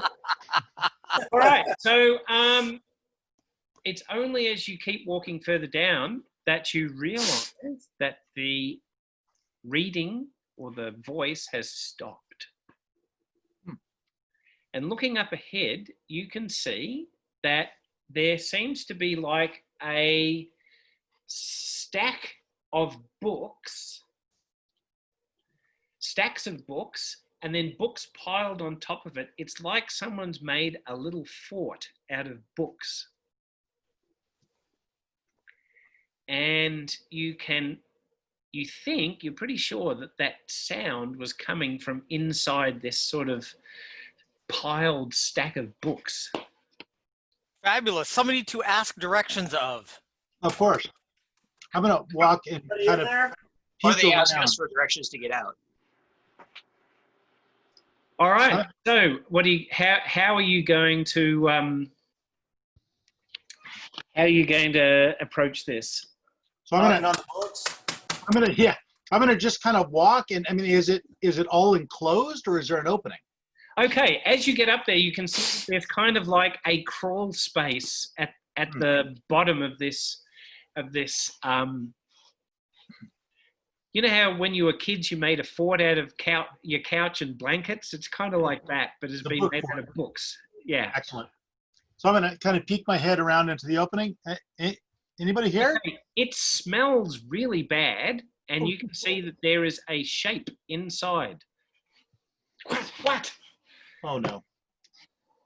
And someone sticks their head out, and it's a guy with a wild. One of you was very shaggy, right? This guy is way shaggier and looks like he hasn't actually cut his hair or washed his hair for years. And he kind of sticks his hat and he says, "What? Are you okay? Studying." Looks fine. Can we tell the difference between a apprentice, an initiate, and a master? Well, he's got a very impressive beard, though it doesn't seem to have things growing in it. And he is wearing the robes of a sage, but they look like he possibly hasn't taken them off for 17 years. And he smells, and he is missing a lot of his teeth. And he looks like he's rather annoyed that he has been disturbed. He says, What are you doing? What are you studying? Oh, I'm studying. And he pulls it out and he shows you, and written on the cover is the Book of Drastic Resolutions. And it has a rune on it that looks like a darkness rune with horns. That would be chaos, right? That would be chaos, yes. Need to uncover its secrets, I do. Oh my God. Have we heard of the Book of Drastic Resolutions before? Yeah, you can do a skill roll that you think would be appropriate, but probably not. Yeah. I'm gonna roll my Monty Python lore. Okay. And can everyone do a spot hidden, or I think we call it scan, don't we? And is it scan? Everyone do a scan roll. Nope. 42 of 30. Nope. 26. Yes. Jared, I see you. Right. Do we have a success? Whoever succeeded, are they little bumps sticking out of his hair there? Little bumps in his skull? It's like little bumps. At least it's not split. See, was. He says, What are you doing? What are you doing here? Want some boiled rat? And he picks up he's been living on boiled rat, and he takes a chunk and offers. Boiled rat? Boiled rat? We've just eaten. Thank you. What are you doing here? Where are you going? We're heading down. Go ahead. Are we heading down? Going Yes, down. yes, down. Or round. Where's down from here? I mean, stairs. Points to the floor. Yeah. I mean the stairs to down. Oh, whoa, further. I can take. He picks up his copy of the Book of Drastic Resolutions and puts it under his arm. He says, "You got food? You got food?" I was actually in the process of taking some food out to give to him after I saw him eating. Oh, okay. He takes that. Ooh, and he pops it in his. In his gown. He's got this copy of this book, and it looks like it once had a lock and seal on it that rusted off a long time ago. And as he gets as you're now close to him, you can all see, even if you didn't make your scan roll, he's got little bumps of horns starting to poke through his hair. Yes. I can take where you need to go. How long have you been down here studying? Oh, 17 years. 17 years. 17 years since I became initiate. A long time. 17 years since I passed the test. Have you been reading this? Have you been reading the same book the whole time? Yes. Nearly up to chapter 5. You want to look? And he opens up the book, and it appears to be written in a text you don't understand, and it has horrible pictures of it, of a brew that seems to have one horn blessing people. Learning secrets I am, secrets. Very nice. Where are the stairs again? This way, I can take. No, that's fine. We wouldn't want to interrupt studying. Just point. That's fine. Yeah. Then we could be on our way. Okay, all right. Thank you for food, my friend. Here, I give you present. And Hyperlex Thanos, he gives you a little pendant. He pulls it from around his neck. He says, "Thank you for your kindness." What does a pendant? Yes, go ahead. Well, it kind of looks like a horned skull. It's very dirty, and it looks like there's a bit of bone and a bit of hair in there as well. It says, "Wear around your neck. Keep you safe down there. Keep you safe." And he gives it to you, Hyperlex Thanos, and munches on the apple that you gave him with his 3 teeth. I'll put it on. Very good. Okay. Is there any particular? If anyone can like crit a library use roll or something, maybe you could know what this is. Or I can't even make a normal library use roll. Or an appropriate other skill. O2. Oh, that's a crit. Yep. Okay. You think this is some sort of protective talisman? Do I have an idea of what it would protect from? Would it protect from? No, not really. It's some sort of. You don't think it's good, but it's definitely a protective talisman.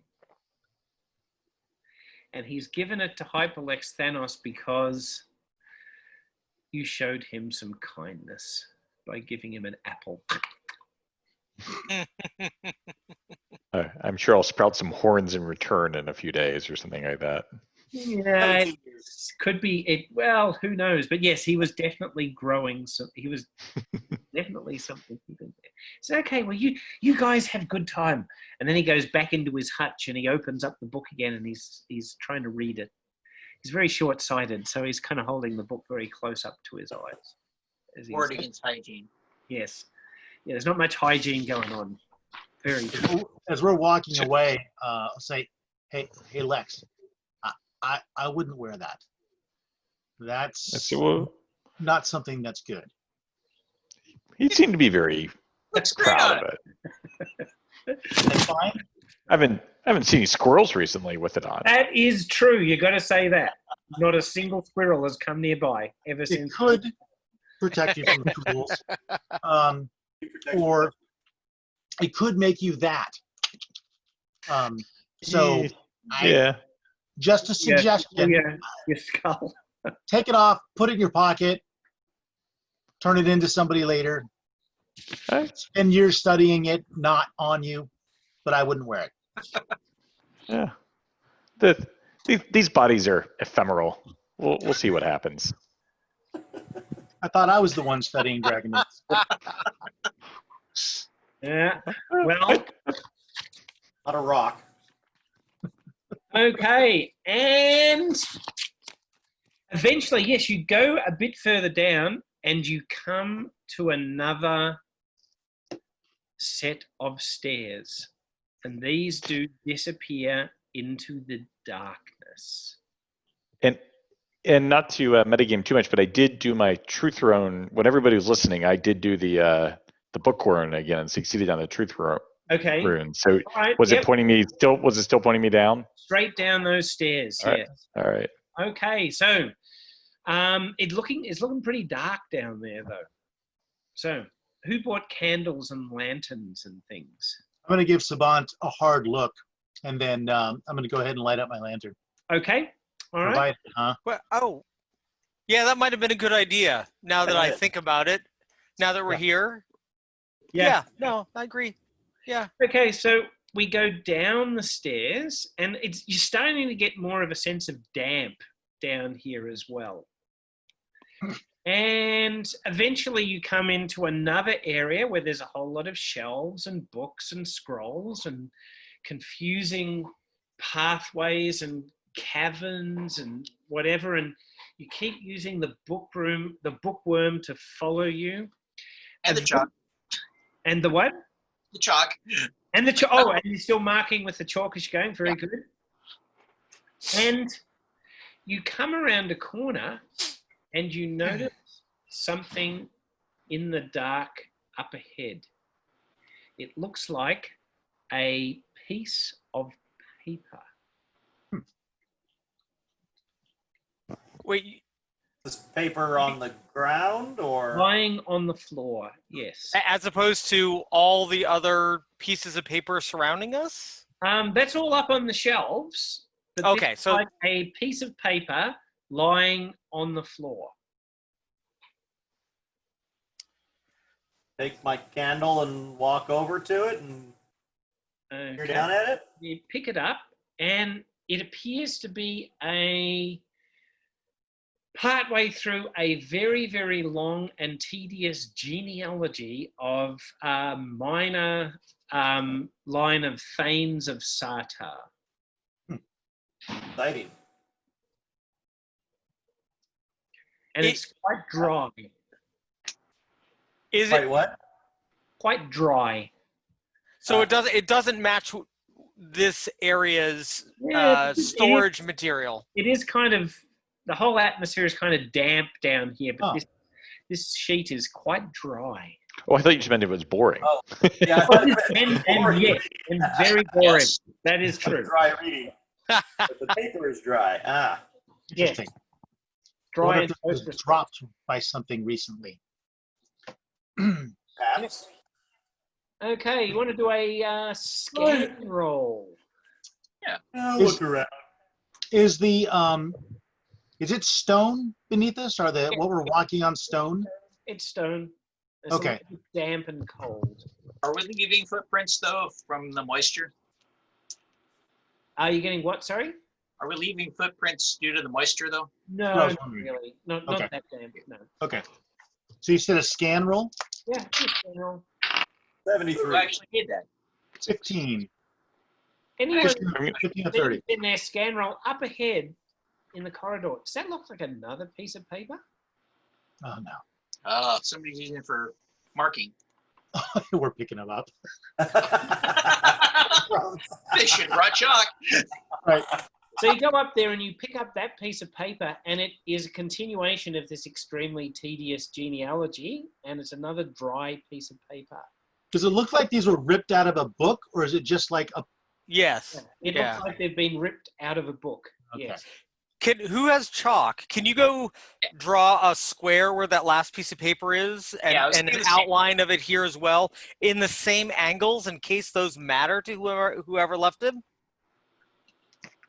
Yes. Do we? I just draw the circle. The orientation of the paper. I didn't.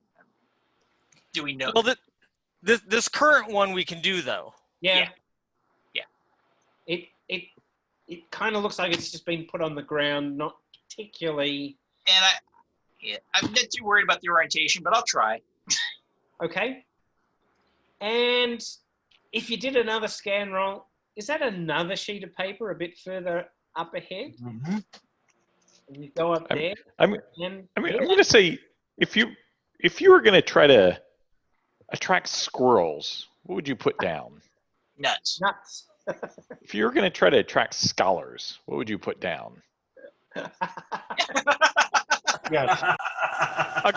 Accreditations. Right now, there's 5 scholars lined up, and we're like, found another one. Yeah. Found another one. That's right. Yeah. Found another one. Yeah. And then when you get to this piece of paper, you notice the next one, it's where you've got like a fork of the ways. That bit of paper is definitely going in one direction. There's another bit a bit further up. How about the divining book? What direction does it show? It's actually taking you in the same direction as the bit of paper. Okay. Okay. That way. Okay. We'll follow. Follow the Instead paper of taking trail. out the paper, let's just put a chalk mark next to the paper. Unless you guys want to collect the paper, I think we just leave the papers behind. We can just look at what's on the ground. How many pieces of paper do you follow? So has anybody noticed we're following a paper trail? You are. Okay, let's say you find another 10 pieces of paper. I say we follow the snake and only care about the paper if it happens to go in there. And you get to the point where you can see that the paper is going in one direction, and your bookworm is telling you to go in another. Are the papers still the genealogy of Thanes of Sartar? Yeah, very, very long and tedious genealogy going back to before time began. So yeah, it's they're not going to run out of paper anytime soon for that. If I, instead of the bookworms, they find just books or things in the library? The bookworm has been keyed to find the X-Files for you. It's not keyed to find anything else. And apparently then it'll help you come back out again. Huh. Well, while they're discussing which way to go, I'd lean back against the bookshelves and fall asleep. Okay, so you're having a nice snooze. Can everybody else do a listen roll? Need that. Oh, no, I did not. What was that? What? 39 of 30. Yeah. Made it. All right. You know, the papers go off in that direction in the dark. The bookworm's telling you to go this other way, also in the gloom. And well, we're here for the X-Files. Having a nice nap. So what are you going to do? What did we hear? Or I heard. You made this. Oh, you succeeded? I did succeed. Listen. You think you could hear where the paper was? You think you could hear people talking or possibly even arguing down that corridor? So it's close enough that we could investigate if we wanted to and then come back. Yeah, I mean, it's not like if you go off the trail, the bookworm is always going to point you back to where you need to go. check it out. All right. Someplace down here is my master. Maybe. And we could give him the paper that we picked up and say, when you get to where you ran out of paper, follow the chalk. So you get down, you get there, and you get to another set of stairs, and these ones go up. And you can hear arguing going on at the top of the stairs.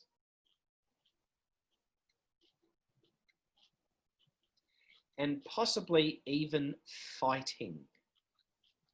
Did anybody wake me up before you all left? I was going to say, as we were leaving and realized that we had left Harkos behind, since he's kind of my buddy, I'll go back and grab him by there. Okay. That's very kind of you. Very kind of you. Jared's used to this. Okay, and while you're standing at the bottom of these stairs, a book comes flying out of the darkness and bouncing down the stairs, and it looks like it's had half of its pages ripped out. And I'll pick up of Bolt Home. Hey, that is no way to treat a book. I don't care how boring it is. That is not a way to treat a book. You know what? I'm not going to stand for this. I'm going to start walking up the stairs. Okay, and when you get to the top of the stairs, you can see there appears to be a group of scholars, most without beards, having a bit of a fighting brawl, and one of them is saying, "That's no way to treat a book. We shouldn't have lost that bookworm. It's all your fault." And they're fighting each other. Whoa, what's going on? Oh, what? And they turn around and they see, oh, thank goodness. Thank Lankomai. We're apprentices, and you recognize them. They're actually apprentices from the same year as you. We were on our field trip, and we lost our bookworm. Ooh. How did you lose a bookworm? I don't know. We miscatalogued it or something. I have no idea. And then Theophilus here, he decided the best way for us to find our way was to leave a trail by ripping out pages. Lankomai is going to kill us for this. That is not the way to read a book. Are you trying to get out or Oh, go I in? just want to get out of here. Direct them from their trail. The Chad. If only we had a bookworm to lead us back to the surface. You don't need a bookworm. You just need the chalk. Did you find what you came down here looking for? Yes. What were you looking for? I'm not sure we want to take it back anyway. Well, what were you looking for? What is it? He hands you a scroll. And the scroll is written in Ezrolian, which you can all read. Yep. And at the top of the scroll is a sketched drawing of something. And it looks like a pendant with a skull on it and a bone and some hairs. Is it? I'm going to look Very down at the one that you are wearing around your neck. So you are wearing it, right? Oh, I'm definitely wearing it, yes. Yeah. And written on the scroll, it says, "In the name of full knowledge, I rip this tool from Thanatar to confound his presence in the scheme of being and to hasten the end of chaos. Go, spirit, to the fate of your will." So I don't know why Lutiog, who is the high priest, needed this, but he wanted us to go get this scroll and bring it back. And I think it's got something to do with Thanatar. Ooh. Well, I think you think it has something to do with Thanatar because it says Thanatar right there, right? Yes. We don't want to have anything to do with this. And then we lost our bookworm. I'm going to take the scroll and kind of take it and move it over to Lex and kind of put it up next to his pennant so you can look between the pennant and the scroll. Yeah. Oh my God, what are you? Help, help. And they try to push past and run away. the wrong. I will step out of the way and say, follow the chalk. They're going the wrong way. They're running in panic. They're going the wrong way. Flee from us the other direction. Flee from us the other direction. Help! Help! Chaos! Follow. Go the other way. Oh. And they've. I told you about that pennant, not to wear it. I told you. They've run into the. They've run further off into the darkness. So what are you going to do? I turn to Jared and say, it's helped me so far. Hang on, sorry, There's there was truth in that. talking then. So, Lexanus, what are you going to do? I turn to Jared and say, well, it's helped me so far. Okay, and Sabant? They've run off with no light? Yep. They've run off into the gloom. Yeah, it's not completely black, but like they've run off in panic into the stacks. And you can see that a couple of them have tried their hide roll and failed terribly because hide's a terrible skill in RuneQuest.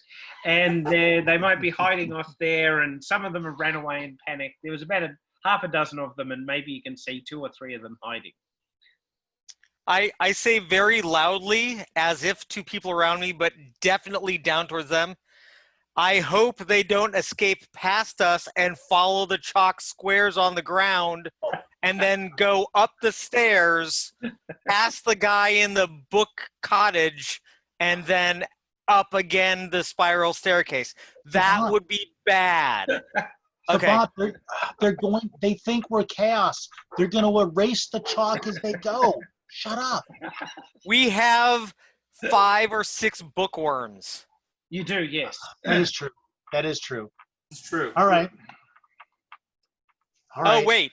We have 5 or 6 bookworms. Do we want to spare one? They're all keyed to go to where we're going. It's not. And then out. You can, no, you can always apparently, here I am making this up at the top of my head. You can always press the find exit button with your. There is no way you could go on a study thing and you don't find anything for a decade and you can never find your way. That's not how these things work. I'm fairly certain. And when they do get stuck, it basically means they were never, like that last guy we saw living in his book house didn't have one. He didn't have one, no. Well, he probably didn't care either. No. He graduated. He came back. Yeah, that's right. Well, then I'm going to take Sabant's bookworm. So we're going to leave this here. Throw it down towards them. I'll toss it down the corridor and there you go. Push the exit. It's a book. There's a bookworm in the middle of the hall for you. We're leaving now. All right, we'll turn. If you're not back by the time we get to the surface, we're taking your stuff from your rooms. There, that'll get them. Because I can guarantee you, some of them have porn. Yeah, could do. All right, so what are you going to do now? You're going to go back down the stairs. You're going to yes. Go back to where we. Go back to the floor. Okay. All right. And then you go back down to there, and you follow the bookworm. It takes you around. It takes you further down, deeper, deeper, deeper. You eventually go down a ramp. And when you get to the bottom of the ramp, you find yourself in a basement that is flooded with black, rank water. And the stairs go up the other side. The room is about 10 meters across, so that's about 30 feet. And the water looks black, cold, and deep. Books, folios, and scroll cases bob in the water. And the whole room has a fetid smell. And you're going to obviously have to get across to the other side. And I will just point out that there are some, you've come down this ramp, and going down the ramp, you can see that there are huge leather folios, which are apparently maps of the world. Wow. These are huge. These are like 4 or 5 feet or 6 feet high, these gigantic leather folios that are lining the walls as you go down this ramp to this area. Does somebody want to wait? Is it a room or a passage? Our bookworms are keyed to the X-Files or a map to about the booklet is keyed to the X-Files, and it takes you down to the bottom of the ramp. There is a flooded room, and then there's a ramp going up the other side, and you've got to get across this room, which is full of fetid water, which has things floating in it, including books, folios, scroll cases, and at least one of these big leather map folios is floating. Can I reach the floating map folio? Yeah, no, you can't just yet, and you could wade into the water, or you could maybe find something to help you reach it, or improvise something, or possibly climb around the shelves around. I was just going to ask if there are bookshelves going across the room. There are bookshelves going around the room, but only part of the way. One of you, I believe, I think it's Harkos. You actually have a climb skill, don't you? Yes. You think that it would be a tricky thing to climb your way round. You could possibly do it because you're an experienced climber. It might be quite tricky for people who don't really know what they're doing. These leather tomes you were talking about, how big are they? I'm just thinking of like the final scene in the movie Titanic. They're that big, okay? They're the size of a raft on an ocean with a whirlpool in the center.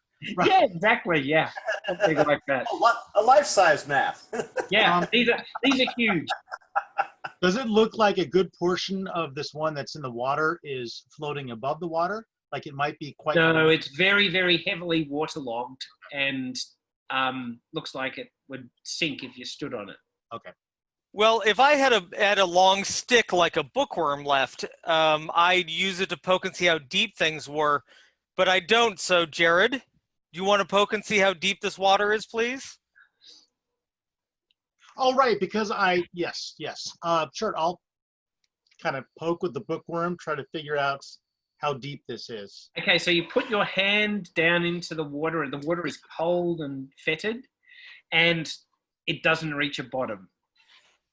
This is deep. We're swimming across. Quite deep. Oh, did something just brush your hand? Oh, no.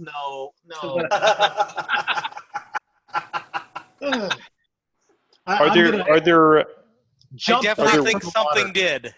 Something just brushed my hand. Ugh, there's something in the water. Yeah, there's scrolls and books. Oh, no, something alive. Something alive? What would be alive down here? Library.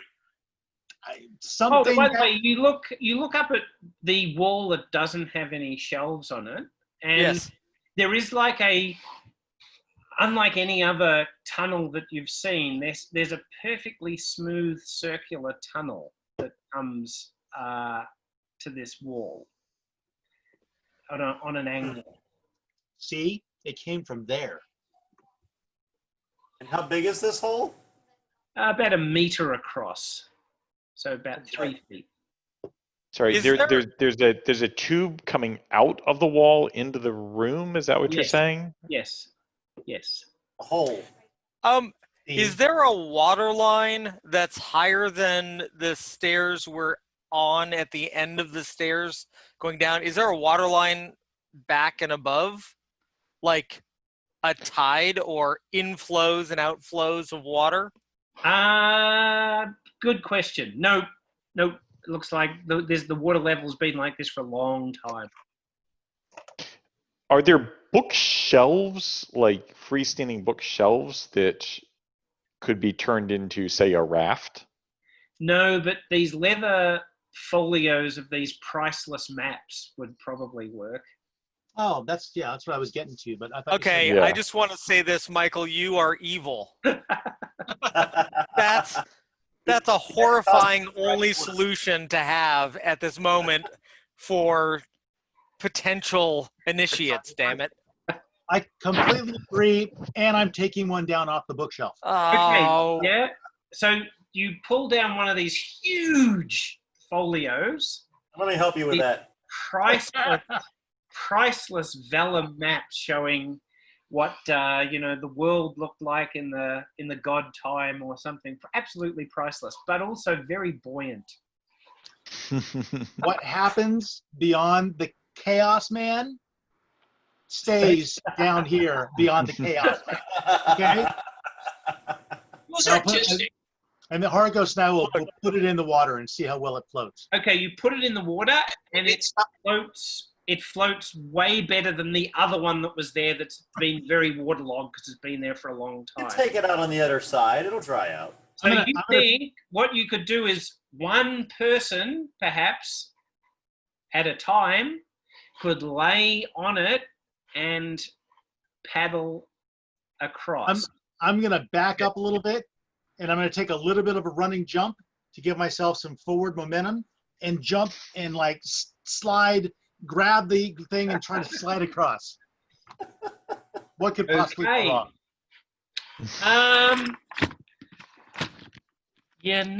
What skill will we use for that? I don't know. We might use him if you fail, but... Please tell me it's Dragon Newt lore. Dragon Newt lore. how about jump and then boat? And he's got to make them both. I think actually do a jump roll to start things off would be a cool thing. Okay, that would be 36. That's not horrible. Yeah. Oh yes, 29 of 32. Okay, excellent. You've leapt onto it. You've grabbed a hold, and you're now floating out into the center of the room. Huh. You're kind of wobbling on this thing. Now I'll start paddling furiously to get myself across. Okay, I want you to do a swim roll. You're not actually swimming, but you're attempting not to like fall off or drown or right. something like that. So Harkos, how are we getting it back? Well, there's others. How are we? There are more of these priceless folios. Well, we're gonna put 5 of them in the water. Again, we can take them out on the other side. They'll dry out. That one that's waterlogged, it's been in there for a long time. These maps are watercolor. We'll put the map side up. I'm looking for anything. I'm looking for any rune or anything. Yeah. Be inspired. Tell me how you're getting across with this. You could be a movement rune.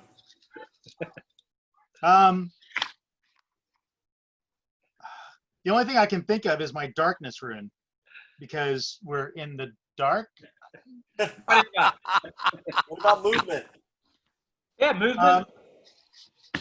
Movement would work. Yeah. Well, actually, you're trying to move. That's really what we're going to do here. I'm going to try that. Okay, if you succeed in that, you get 20% to your skill. Right. I've got a 50% chance. This is not how I wanted to die. Oh, my God. Hold on. Gray is high. I rolled a 50 right on the dot. Whoa! There you go. Well done. So 50. So I got that. So plus 20. It still gives me a 35% chance. Yeah. So I've got a 15 swim. Yep. 27. Okay. What was your chance? What was your chance? I had a 35, right? 15. Oh, well done. Okay, so you, in fact, if you'd failed, I was going to get you to, you'd be going in a circle like the movement room. What you've done is you've actually fairly unadroitly, but successfully paddled across to the other side. And we don't worry about, oh no, I'm going to give you the choice here. Choose wisely, my friend. Are you going to try and jump onto the dry land, or you're just going to hop out and walk through the water to get out? If you do that, you don't have to roll anything. If you want to jump, you'll have to do another jump roll. That really creeped me out. I don't want to be in the water. I'm going to try another jump roll. Okay, all right. Where agility, jump. Yeah, I made it last time. What could go wrong, right? Yeah, what could go wrong? 0.6. Oh, I okay. actually All made right. it. Well done. Okay, so you've leapt out the outside. He made it look easy, guys. He's on the other No side. problem. And I'm going to drag the book out of the water onto my Okay. side so it's not in the water anymore. Okay, very good. Oh. Oh, I'll go next. Okay, you're going to do It's easy, guys. Now, Get a running start. don't forget you have the climb skill. You could actually, you of anybody would be the only person that would probably be able to climb your way around the walls. Okay. You mentioned the shelves only went partially around, so I could climb all the way around. But you've got your I've got my climbing hook, yeah. and you've got what's your climb skill? It's 66. Was it? 66. Yeah. Yep. Everybody else climb is kind of like the base skill, but because you've got this extra knowledge, you are the only person that would be able to climb if that's what you wanted to do. Sure. Why not? What could go wrong? Okay. Easy. All right. Oh, Get out my climbing Harkos, gear. Harkos, don't fall in the water. Okay. So you're going to start climbing around? I will, yes. Can I try to be inspired by my movement rune? Yep, you can be inspired by the movement rune. Give it a go. Okay. Well, while he's climbing, I'm going to grab another folio and no jump. I'm going to get on it and push with my legs sticking off the back end from the stairs. Okay, very good. At the same time as he's climbing. Simultaneous to that. Okay, all right. Do you want to use my gold panning pan as an oar? Oh. Sure. Yeah. Sure. Okay. Here. Sounds like a plan. I got a 33 for my movement rune. So, Okay, you're inspired. Add 20% onto your chance to climb. all right. Oh, yeah, I'll do my movement rune. Did you succeed in your climb? I did. By about Okay, so 30. you have managed to get up. Oh, he's like a spider. He jumps up. He's going around the walls. He's putting his pickaxe into other priceless books to get. And you are now halfway across. Okay. Okay. You're now at that difficult point where the shelves end and you've got to go around on the rough part of the wall. Okay. You have, Sabant, you've gone out into the water. Yep. You want to do your swim roll, inspired, so you got a 35% chance. Yeah, and I did my movement. Yep, that gives you plus 20, so you're now at 35. Yeah, I succeeded in that. I forgot if I had to roll, but I rolled a 17, so I did do the swim roll. Yep. And that's with a plus 20, so I'm at 35. 35. What could go wrong? What could possibly go wrong? Oh, 35. Oh, okay. Okay, well done. Nice. So you also are paddling across.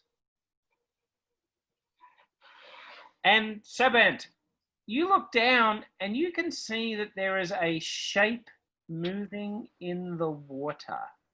Told you. Harkos, Yes.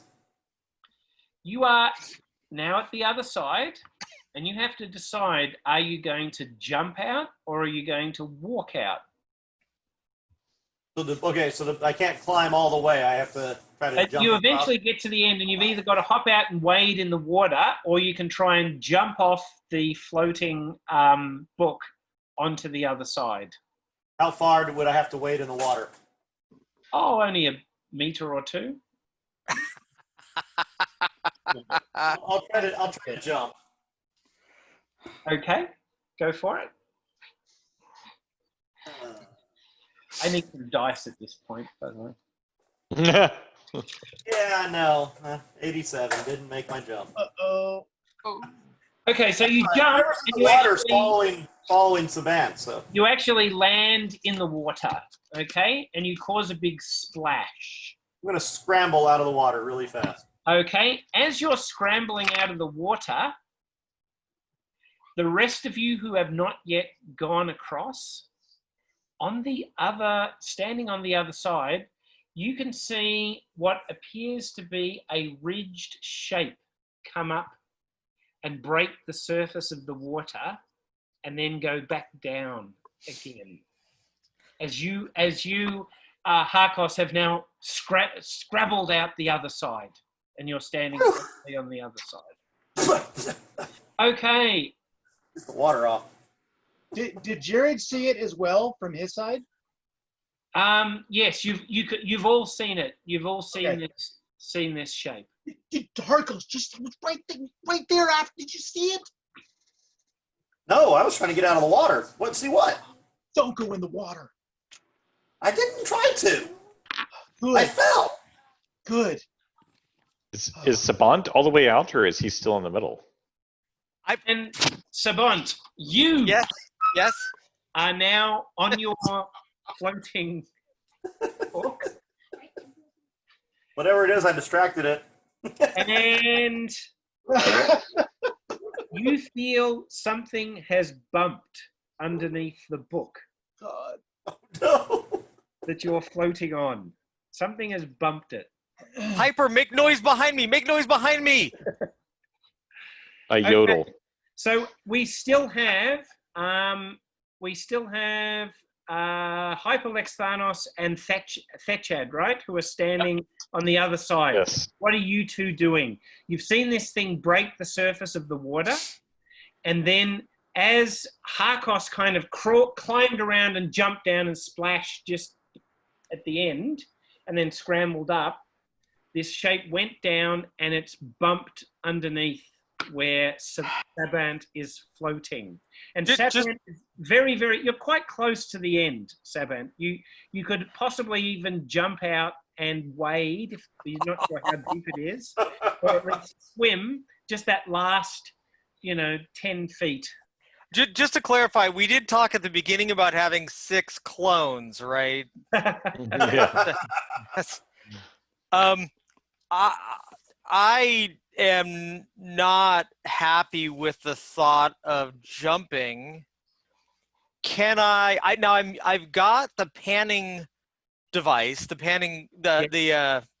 Gold panning pan. gold pan. Thank you. I knew there was a word and a sequence of Absolutely. letters that made sense. I'm gonna try to quietly row with that. Slowly enter it in, pull, switch hands, slowly Okay, very good. pull, as quietly, like rowing, but not even with the little rivulets of circles because I'm pulling hard. I'm slowly and quietly doing this because I want you to roll your move quietly skill, which is 15%. sure. But basically, if you succeed, that's awesome. If you fail, well, it's kind of, you don't really know what you're doing. If you fumble, just do let me know. Okay. Is the modifier +5 already included? Oh yeah, it is, isn't it? That's Yeah. already included. Yeah. It was great playing with everybody. I guess I'm gonna start splashing the water, find like Go, good. or like book or something Yeah, nearby. yeah, 11. Okay. 11. So he is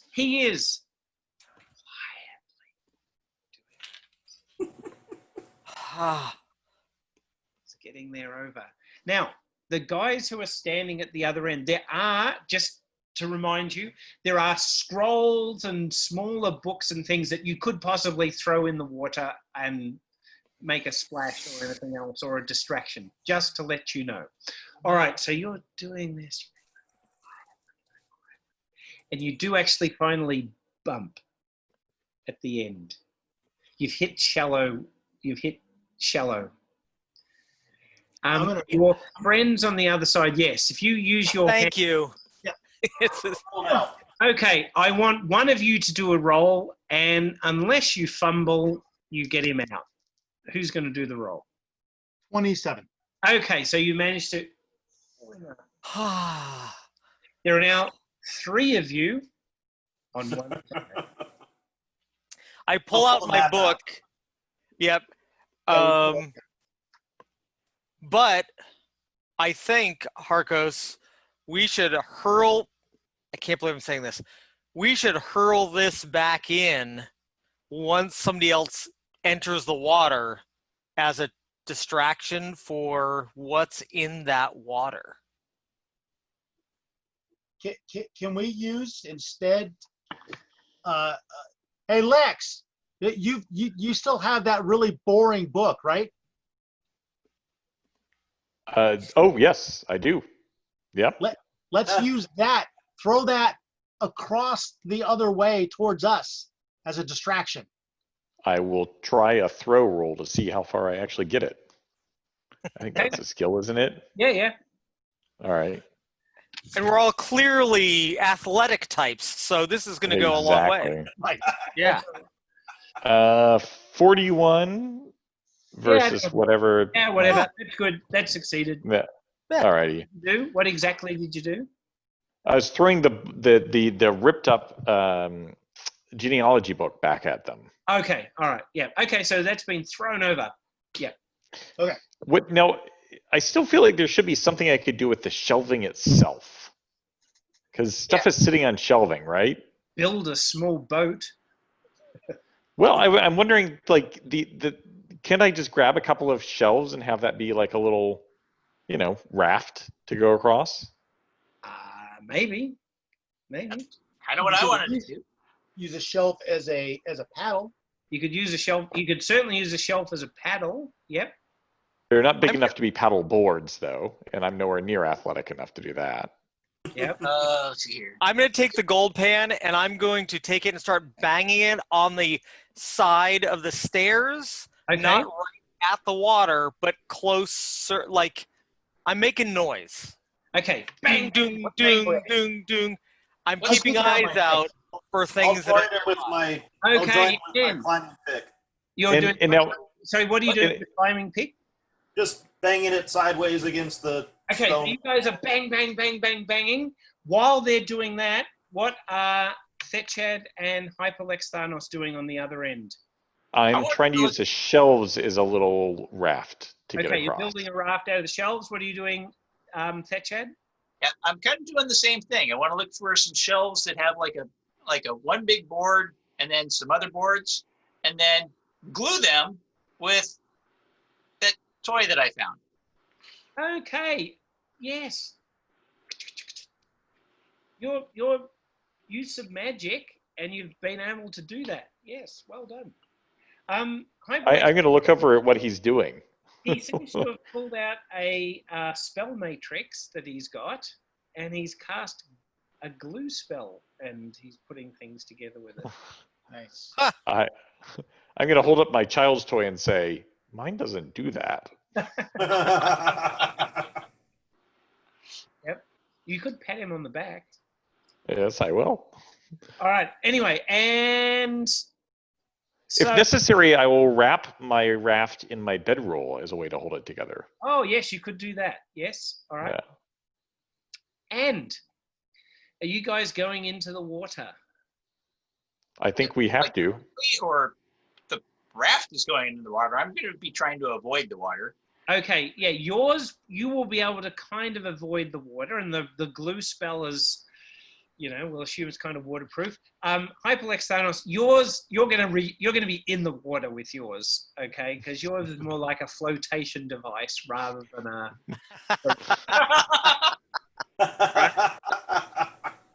Just for reference, not to get too game mechanical, but does the befuddle spell only work on intelligent beings or also on? It only works on intelligent beings. You can't befuddle a horse. Nope. Or a squid. Yeah. Can you demoralize a horse or a squid? I don't think you can. No, I don't think they have int. And demoralize works better again the smarter you are. Yeah, I think so. Yeah. You said there's a squid. What? Why are people assuming there's a squid? Oh, hang on. There's a squid. All right. So while you go into the water, so you're Hyperlexanus, you're in and the water is cold. Yes. And you're going to start pushing yourselves across. So Hyperlexanus, you're going to have to do a swim roll. You want to be inspired by anything when you do this? Well, everybody seems to be going for the movement, so I think I will just follow the herd. Okay. Oh, I rolled a 98 on my movement, which seems like a negative inspiration, I presume. Yeah, you are not inspired at all. Okay, you've got in the water and you're actually you've been inspired instead by stasis. It's gold. Oh, but my roll. Yeah. Can you see it? Yeah. Is a 3. Okay. Okay, this is Wow, nice. It was so damn cold, you wanted to get across the other side as quickly as you could. He's scrabbling his way across. And Chad, what are you going to do? Am I already across, or am I still the paddle across? You're in and you're floating, and you've got to work out how to get across now. A shelf. Try to find a shelf that would have worked as a paddle. Yeah, you've got a shelf that can really work well as a paddle. So you're paddling your way across. And can you also do a swim roll? You can be inspired if you want. I did not make a swim roll.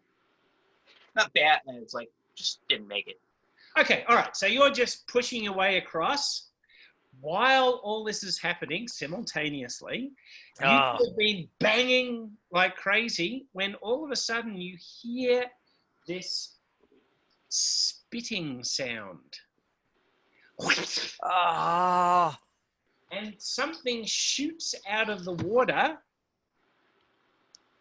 Oh, that's a great roll. I took my camera and I literally rolled a 0-1. But so what happened is, Jared, we loved you. With your mining pick, as you were banging the wall, all of a sudden this glob of glue-like stuff came out, grabbed the pick out of your hand, and flung it back into the water. No more banging! No more banging! And Thatchad, you actually have a mining pick coming straight at you. Not an attack, it's just being flung at you. Can you please do a dodge roll? Probably not. Floating in a boat. No. Okay, and now I want you to do another dodge roll or another skill. Let's think about it. Okay, so you've tried to dodge and now you're balancing on this raft you've built and you don't want to fall in the water. What skill will we use? Dexterity? Yeah, let's do a Dex by 3 roll. Dex by 3. Yeah. Dex by 8. Okay. Whoa. Okay, so you're hanging on like this. And the pick has gone sploosh into the water. And the rest of you, you're standing there and you can watch this dark shape pass underneath Thatchad's raft. Paddle now. Paddle quick. Okay, Hyperlexanos, you've now got to the other side and you are out of the water. Because you rolled so low, you're out, you're cold, but you've made it to the other side. All 4 of you are now standing watching, as you can see this raft in the middle, where Thatchad is standing there, balancing, and this dark shape has gone underneath. I'm going to throw the pieces of wood from the shelving back into the water to hope to confuse it.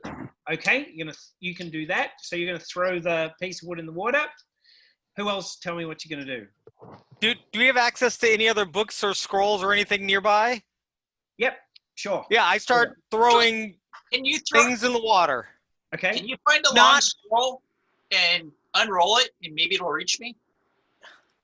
Oh, yeah, you could. You could actually throw a scroll and have it unroll. Do I have any rope in my climbing stuff? You haven't got any rope. No rope. But you do have. You could throw a scroll. You made a really good vellum. I'm at the top of the stairs, basically next to the water. Yep. And I've got my hand extended, like I'm waiting for him to get there so I can pull him out. You definitely, if you waded into the water up to your waist, you'd be able to reach him. That's really good news. I'm not going to do that. By him, Michael. No. I like you, the Shad, but not that good. Right. Yeah. Jared, by him, Michael means the thing in the water. Oh, right. Yeah, you could totally reach the thing in the water if you waded into the water. You definitely could do that too, yeah, sure. Yeah, we'll start throwing the ends of scrolls while holding the other end towards the Chad. Okay, all right. I want you to do a throw roll. Actually, you've got to do you can do a library use roll because you've got to find a scroll that's long enough. Oh, I have not made a single one of my library use rolls yet, and I've got a 66. Okay. Oh, you're doomed, the Chad. 44. Was a squirrel. Hey. Okay, so you actually managed to pick up a very, very long list, a king list from a very long dynasty, and you managed to throw the scroll, and it goes all the way out to Thechad. Thechad, you need to grab the scroll, so you can do a grapple roll. Grapple. 30. No. Okay, and the scroll goes into the water and gets waterlogged. And face you're gonna have to find another scroll, and the shape comes up. It's behind Thechad. He can't see it because he's still trying to get across. Hope you don't bump me in, you guys. You can see this. You can Go see harder. the shape appear above the water, and it seems to be this circular disc, and it seems to have like barbed tentacles coming out of the other side, and it's got a more-like mouth, and it sounds like it's breathing in as if it's going to spit again. Duck! Don't dive in the water! Get here! Swim! Dive! It's right behind you! It's going and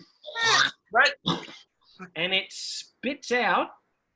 I'm going to try to throw that genealogy book into its mouth as it's spitting. Okay, you can try and do that, but it spits, and this glob of spit hits Thechad straight in the back. Been hit by a glob of spit. Hang on, I'll just roll the hit location. Yes, in your abdomen. So this thing has gone glob into your waist, and it looks like it's going to pull you back into its mouth. Okay, so Hyperlex Thanos, you need to do a throw roll to throw this shelf into the mouth of the crushed kid, as it is. Oof, no, 79. Okay, no way. So you've thrown a shelf over there. What's everybody else doing? I did grab another scroll to throw out as a lifeline. I rolled a 3. Okay, all right. So you've actually thrown out. Fortunately, it's a mathematical treatise, but it's very robustly argued, so it's very strong. And it goes out. It was also written on vellum made of rhino hide, so it's very strong. Ironbound. And Thechad, you need to do another grab the scroll roll. I can't remember what we were doing for that. Grapple. Nope. 54. Okay, it's gone in the water. You could possibly still grab it again, though. Okay, because it's just time. All right, but you are now being pulled back by the crushed kid. Is there anything anyone else can do or think of they're doing? Because he is being pulled back. Can I try to throw the metal panning pan at like a frisbee at the thing's mouth? Frisbee sounds like a plan. Roll your throw frisbee roll. Throw frisbee roll, yeah. No, 85. Okay, shing! The frisbee goes flying into the water, and you are being pulled back. You are being pulled back. You could possibly jump in the water. You could possibly fight the thing when you got there. But, Bob, I'm gonna jump. I'm gonna basically jump in the water head first, swimming to get to him as fast as I can to try to grab him and start pulling him back. Oh, very heroic. Okay. And I'm going to try to jump forward and use the boat as a my shelf boat as leverage and push it back against it. So that hopefully I'm pushing the shelving against it and away from me. Okay, so you can both do that. Let's not bother about rolls here. So you've jumped in the water, you've jumped forward, you've pushed the boat back. The boat you made has gone into the mouth of the crash kid, and it's actually chomping it up.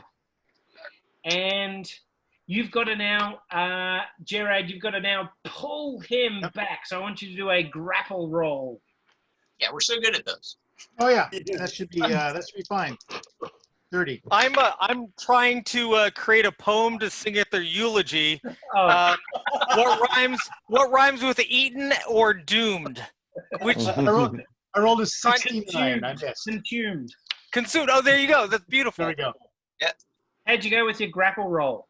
69 of 30. That would be okay. All right. So it's all wet and slippery, and you're worried about sinking yourself. Okay. And the crash kid is now chewing up the boat, and you really need to come up with something right now so that we have a party of 5 rather than a party of 4.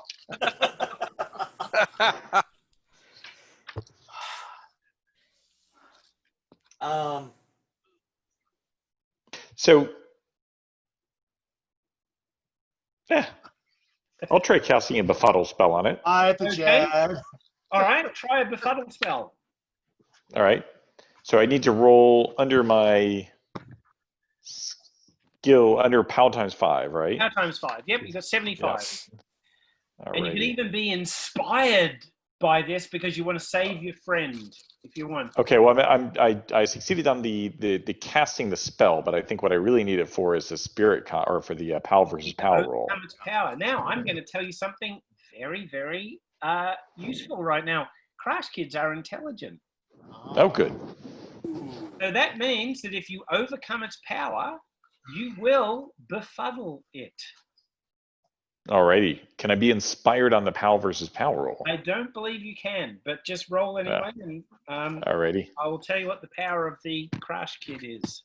49, and my POW is 15. Okay, so that means if it has a power of basically equal or less, I think. About equal or less. And fortunately, even though crash kids have rather nasty power, I'm just rolling it up now. That's very shitty. Okay, you have all of a sudden the crash kid stops. Oh, thank God. And it's just kind of floating there in the water. Well, so, now we know how to get back. I think, Chad, you can actually climb out of the water, and you're covered in this kind of goopy, gluey stuff. Go! I'm gonna urge the Chad to get out of there and start leading the way back. Reach out and pull them up as they come up. Yes. Right. You are all now on the other side successfully. Well done. I say to the Chad, I see what you mean about squirrels. Squirrel? Water squirrels. Yes. Okay. And the leather folios that you went across on, perhaps they'll dry in time, but, they did get you across. Okay, and the bookworm points you on. If you want to keep going. Oh, yeah. We're definitely not going back. Yeah, we're done now. Let's go back. We live here now. Okay, well, After many more hours of journeying through these strange repositories of books, the bookworm leads you through countless galleries of musty shelves, and up ahead is a large room, and suddenly the bookworms fall flat. You have arrived in the room where the X-Files must be located. Unfortunately, the room is huge and lined floor to ceiling with books and tomes and scrolls, and more are scattered haphazardly over the floor, as if loosened in some long-forgotten earth tremor.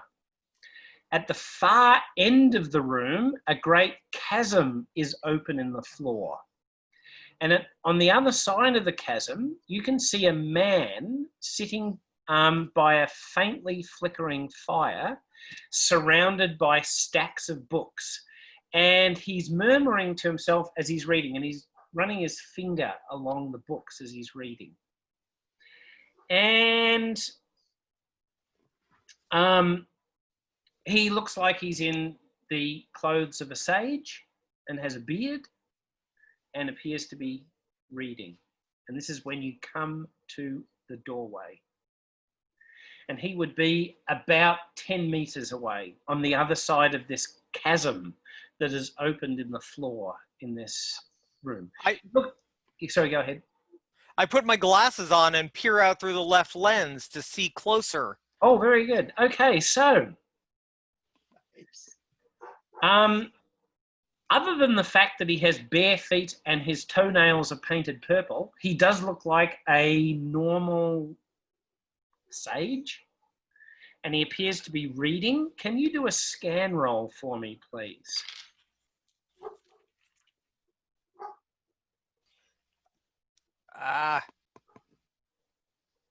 Where is it? It's a perception skill, middle of the sheet. Oh, there it is. There it is. Okay. 30. And you get plus 20 to your skill because you're wearing your goofy glasses. 26. You are sure that as he's reading this book and he's sort of tracing the words with his fingers, the words are disappearing. I quickly relay what I'm seeing to the others. Okay. Is there? Sure, that's good news. Purple, barefoot with purple. What erases words?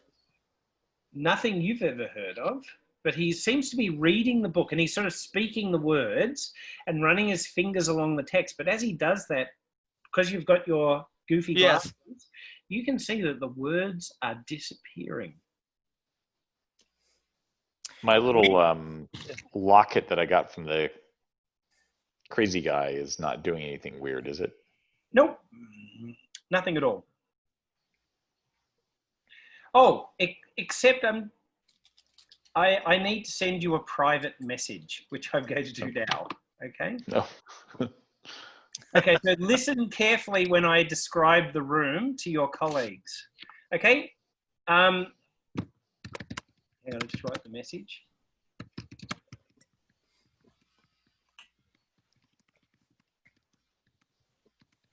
The room is very, very gloomy, very dark. It's hard to pick out the details. There seems to be a small fire flickering by the man who's reading, and that's the only illumination in the room. It's very gloomy, though.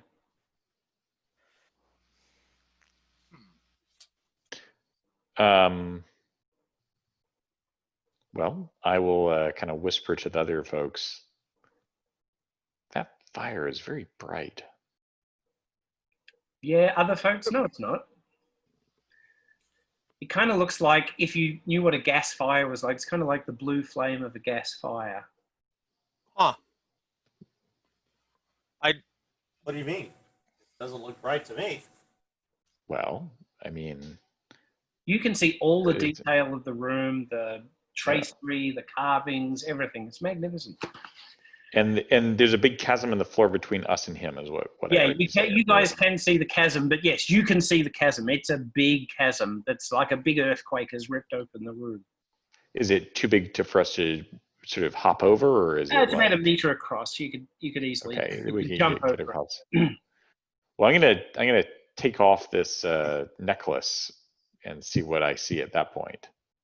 When you take off the necklace, the room is very dark and gloomy, and there's just flickering fire next to this Yes. person. All right, I'll put it back on and say, well, we know what the necklace does. So One of the things. One of the things.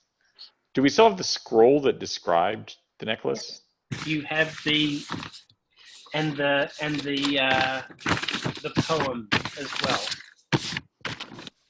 In the name of full knowledge, I rip this tool from Thanatar to confound his presence in the scheme of being and to hasten the end of chaos. Go, spirit, to the fate of your will. Yes, I'll say you either took the scroll off those other dudes or made a copy of it. Yeah. So I'm just going to whisper to the others. It's not good that an anti-Thanatar thing is making this fire appear brighter. I think maybe it's allowing you to see better in the dark, is what it sounds like. It's like a dark vision thing, maybe. Yeah, but if it has something to do with Thanatos. But I've not yet noticed, correct, Michael, Mob, I haven't yet noticed that I can see better than the others in the dark, or, you know. Only when you had the necklace on. Say again? Only when you had the necklace on. But in other spaces, like when we were in the gloomy space or anything like that, it's not like I've been. Only now. So doesn't Thanatos like steal knowledge? Thanatar? Yeah. Thanatar, but Thanatar, it steals knowledge. Yep. I know what he's doing. Yeah, no, I agree.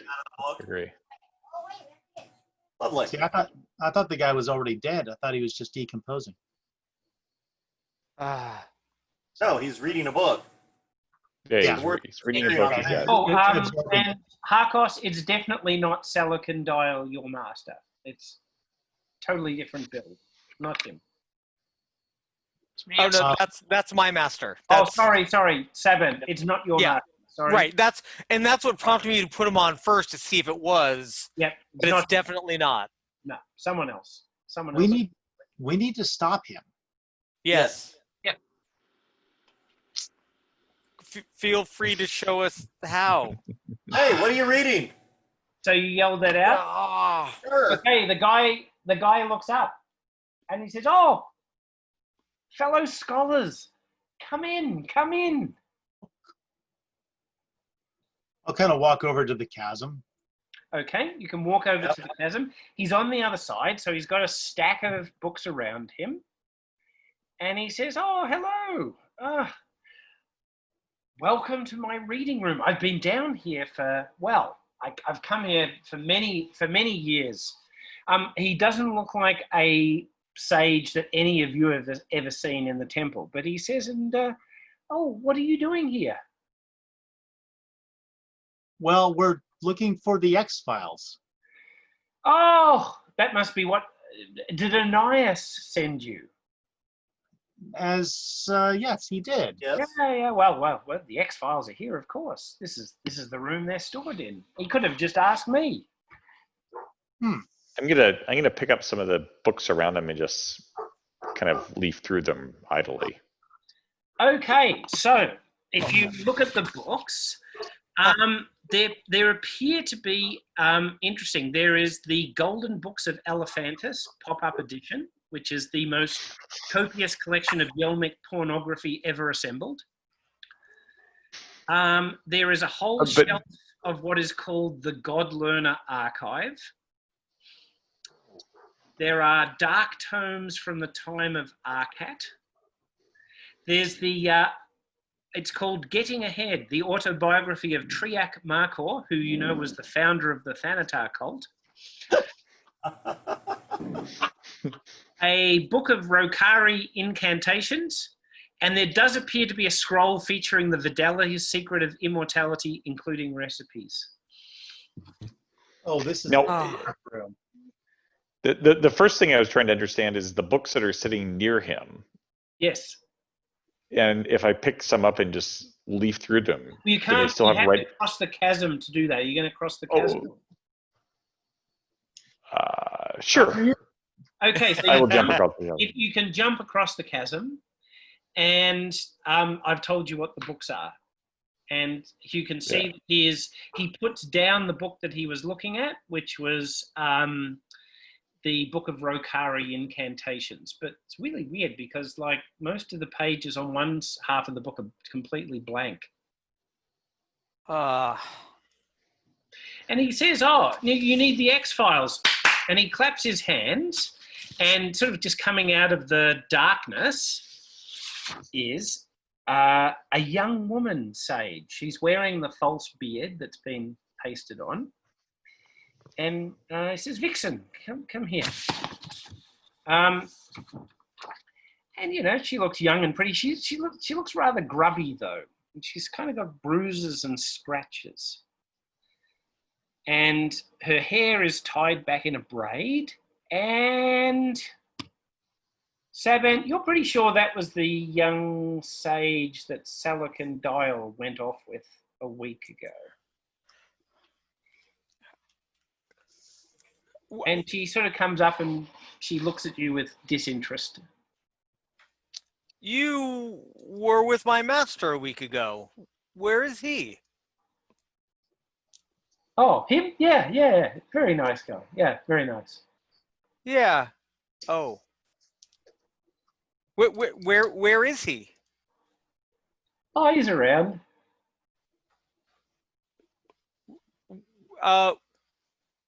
Where is he around? I can take you to him if you want. Sure. All right, we'll do that soon. When she goes back to looking at something, is she just staring at this man? She's staring vacantly.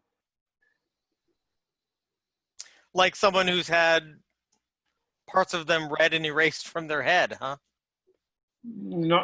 She's kind of weird, but yeah, she's just kind of got a vacant expression. And she says, he's in the next room where I came, and there's a doorway over there, and the man Kiva says, "Oh, that's where the X-Files are too. Take him over if you want, Vixen." And she turns to you and says, "Yeah, come on." At this point, I'm taking out my knife, and I'm just going to kind of have it in my hand. Okay. Does detect book just detect that there are books? Yes. I hate you. That whole detect line is like, yeah, we're gonna see that galaxy of light up everywhere, no matter which one we chose. Right. In parts of Glorantha where literacy is not as prevalent, it could be very useful. Oh boy. The X-Files, he says. Yes, look, my apprentice said in the only the other day, Vixen, she can take you to them. They're in the other room with that Salakin fellow. I say, I don't think I got your name. My name? Oh, my name is Kiva. Kiva? Kiva. Yes, I'm a scholar. Well, that's surprising. I mean, to meet a scholar here. By the way, the chasm smells. Is that because it's been used as a latrine? I don't know. You can have a look in if you want. Well, I'll ask him what happened to this Rokari book. Oh well, there's not much to it as you can see, but it's been very. It's blank on. Blank on one half. I've been somewhat consumed by it, or maybe it's been consumed by me. I love reading. Perhaps I take it too seriously.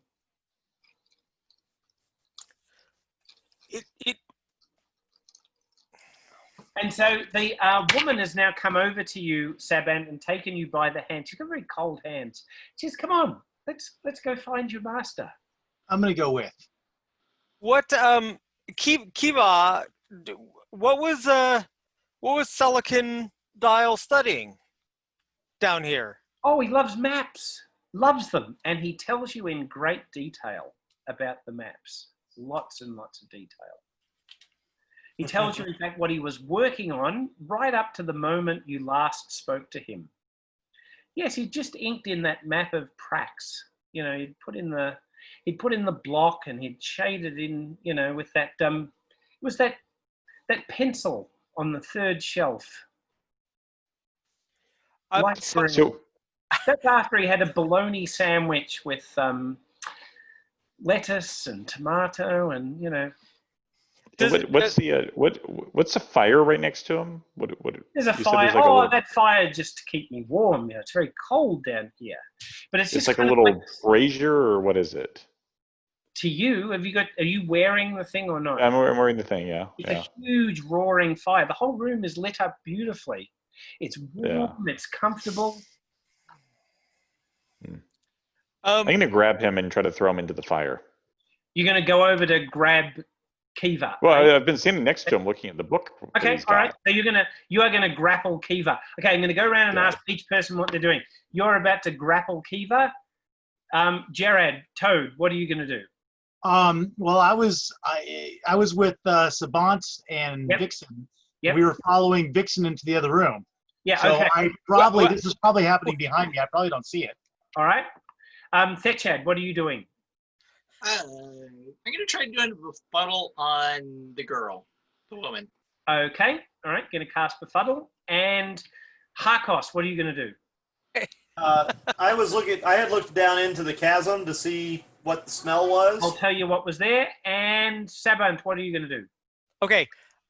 I am slowly letting myself being drawn towards the room, but I wanted to ask, what does detect spirit do? It tells you if there is a discorporated spirit in the room.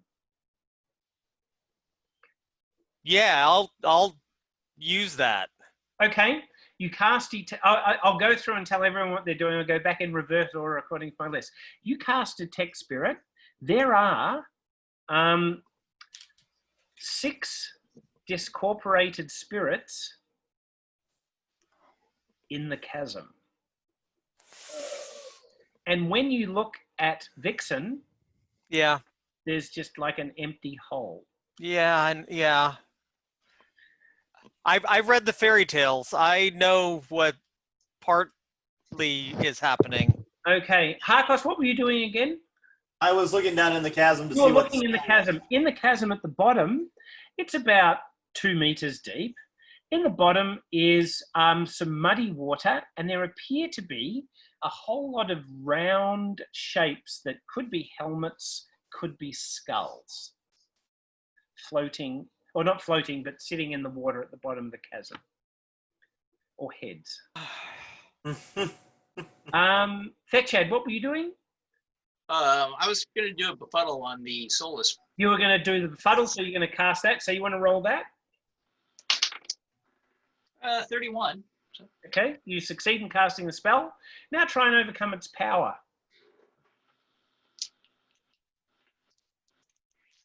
Is that me trying to overcome the power or them trying to resist my power? It's them trying to resist, but just tell me what you roll. 80. What did you roll? 80? 80, yeah.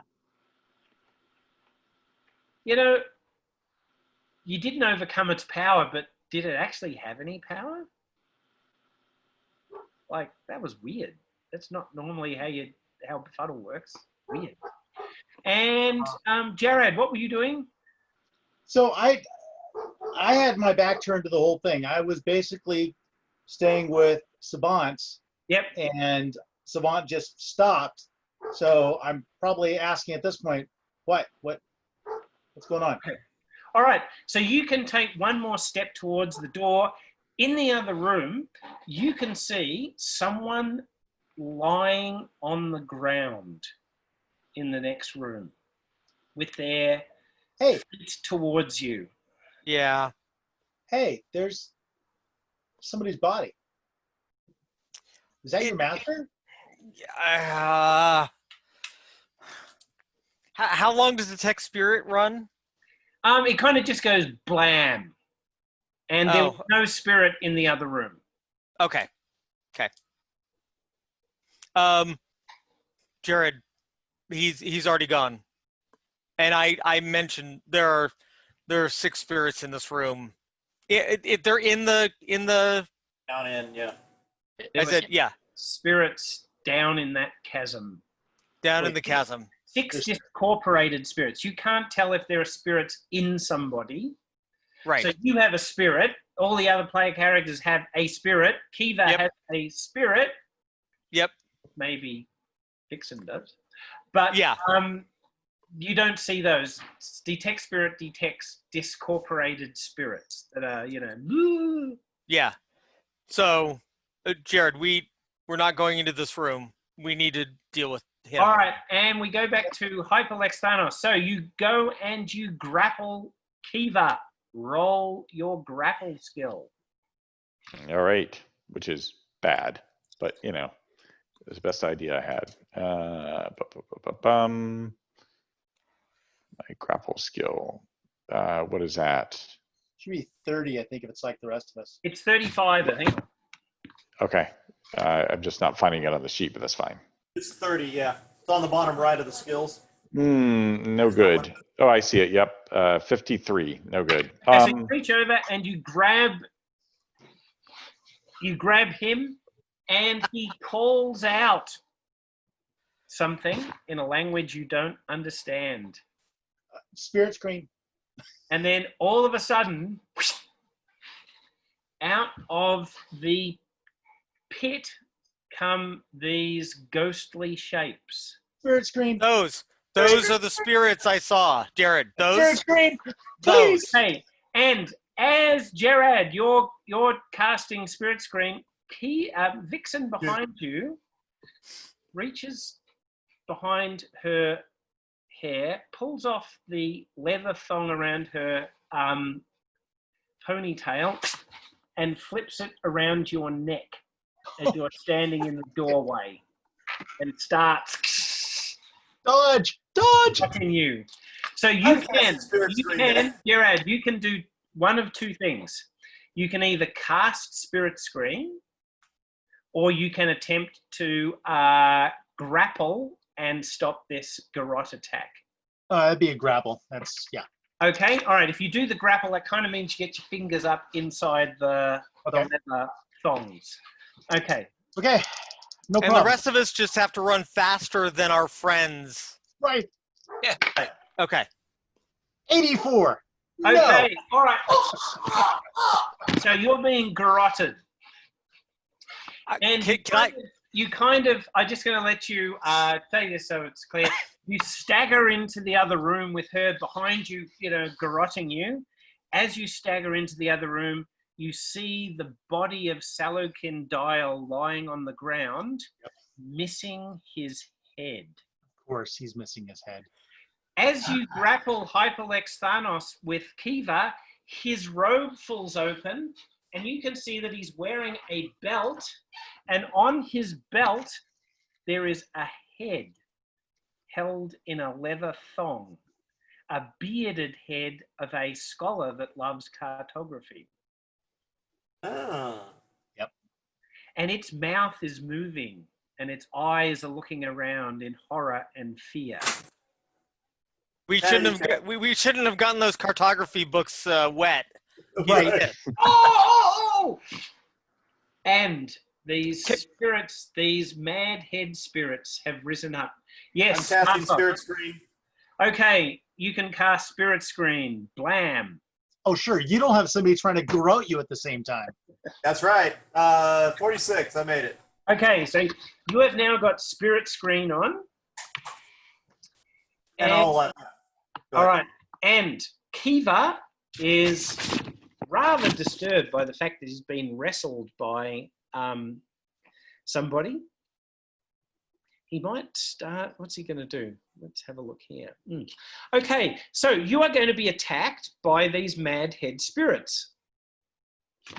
One thing you do know is if you can crush the skulls that these spirits reside in and say the poem, you will destroy them. Oh. How deep is this chasm? It's only about 2 meters. You could jump in. I'll jump in. I haven't crossed the chasm yet. Each of you is now being attacked, and spirit combat works differently in RQG. You actually have a spirit combat skill. Yep. Except I'm going to do it slightly differently. If you lose a round of spirit combat, you're going to lose 2 things. One is you are going to lose the magic points that are described there. The other is that it drives you slightly mad, and I want you to tell everybody one of the things that nobody knows about you. Okay. Okay, so each of you is being attacked. And we're going to start off with Hyperlex Thanos. You are being attacked by a mad head spirit. So do I have a chance to cast Spirit Screen as well beforehand? No, because you are too busy wrestling with... you can cast it next Kiva. round, but you can't... Sorry, I'm just plugging my computer in. It's about to run out of battery. Yeah. You can cast it next round, but this round you cannot. Alrighty. Okay, and what is your power? Okay, so first the spirit combat is 30 and I rolled a 26. Okay, so, yep. And my power is 15. Alrighty. So you actually get to do, it'll say on your sheet how much damage you do. Yeah, it does, doesn't it? It's a D6. What's it say? 1d6, yeah. Okay, so you do a D6 damage to the mad head spirit. I do 1 point of damage. Yeehaw. And it has succeeded against you. Does he get any bonuses for the amulet he's got? Oh, you got the amulet. Yes. Yep. Oh, the spirit actually ignores you. Sorry about that. It actually touches down on you. Nice. And Kiva whispers to you, I thought you were with us, not against us. Is this some sort of ruse? I'd say all forms are ephemeral. Okay. There is something else you could do to him if you wished, from what you told me at the very beginning, by the way, Hyperlex. Yeah, I've been contemplating that. I haven't gone there yet. Okay, all right. You could do that. All right. So the spirit. It's really interesting. But I've already. Yeah. Was my action effectively was fighting with the spirit, or do I still have an action? No, your action was fighting with the spirit. You did actually reduce it by 1 magic point. It went to attack you, and then it left. Got it. Okay, because you are wearing something. All right. Yeah. So that's you done, and also Kiva whispered to you, and you said something enigmatic back to him, which has got him very confused because he was probably about to do something very nasty to you, but now he's not sure. Okay, so next, Gerard, you are being attacked by a spirit as well as being garroted. Oh, sure. Okay. Is there any chance that I can go first because I'm going after the Eva? female? I'm grappling her off. Yep, fair enough. You can actually do. What are you going to do? Trying to grapple her away. Okay, good plan. Okay, roll your grapple, and you can get +20 because she is totally fixated on taking the head of Gerard at this point. Yeah, I know that feeling. 46. Oh, you said plus what? +20. Oh, yeah. 46 out of 50. So, yeah. Okay, so you have managed to sort of grapple or wrestle Kiva away. You no longer have the garrote around your throat. Yay. Oh, no, that's not Kiva. Kiva's the bad guy, right? What's Kiva, her name? Sorry, Vixen, I mean. You've managed to get Vixen off you, and you are both now on the ground wrestling, okay? Yeah, this is not how I pictured my first wrestle with a female. Well, there you go. And you're still being attacked by a mad head spirit. Okay, and roll your spirit combat. This is against me or against Sabat? This is, sorry, I'm doing Sabat at the moment, then I'll do red. So I've got a 25, not a chance. Okay, so it succeeds. It takes 5 magic points from you. Oof. Ouch. And I also want you, because you've gone a little bit crazy at this point. Wait, what's the magic points? Where am I tracking that? Down the bottom right. Bottom right. Oh, yeah. Got it. Yep. Oh, yeah, that's not good. When you get to 0, that's bad. Yeah, well, I'm only a third of the way there. Yeah, only a third. That's cool. All right. What you also need to do is, you are now babbling because you're going crazy. I need you to tell everybody in the room one of the things that nobody knows about you. My parents believe I killed my siblings. Brother and sister twins when I was 6, but I didn't. The fairy did.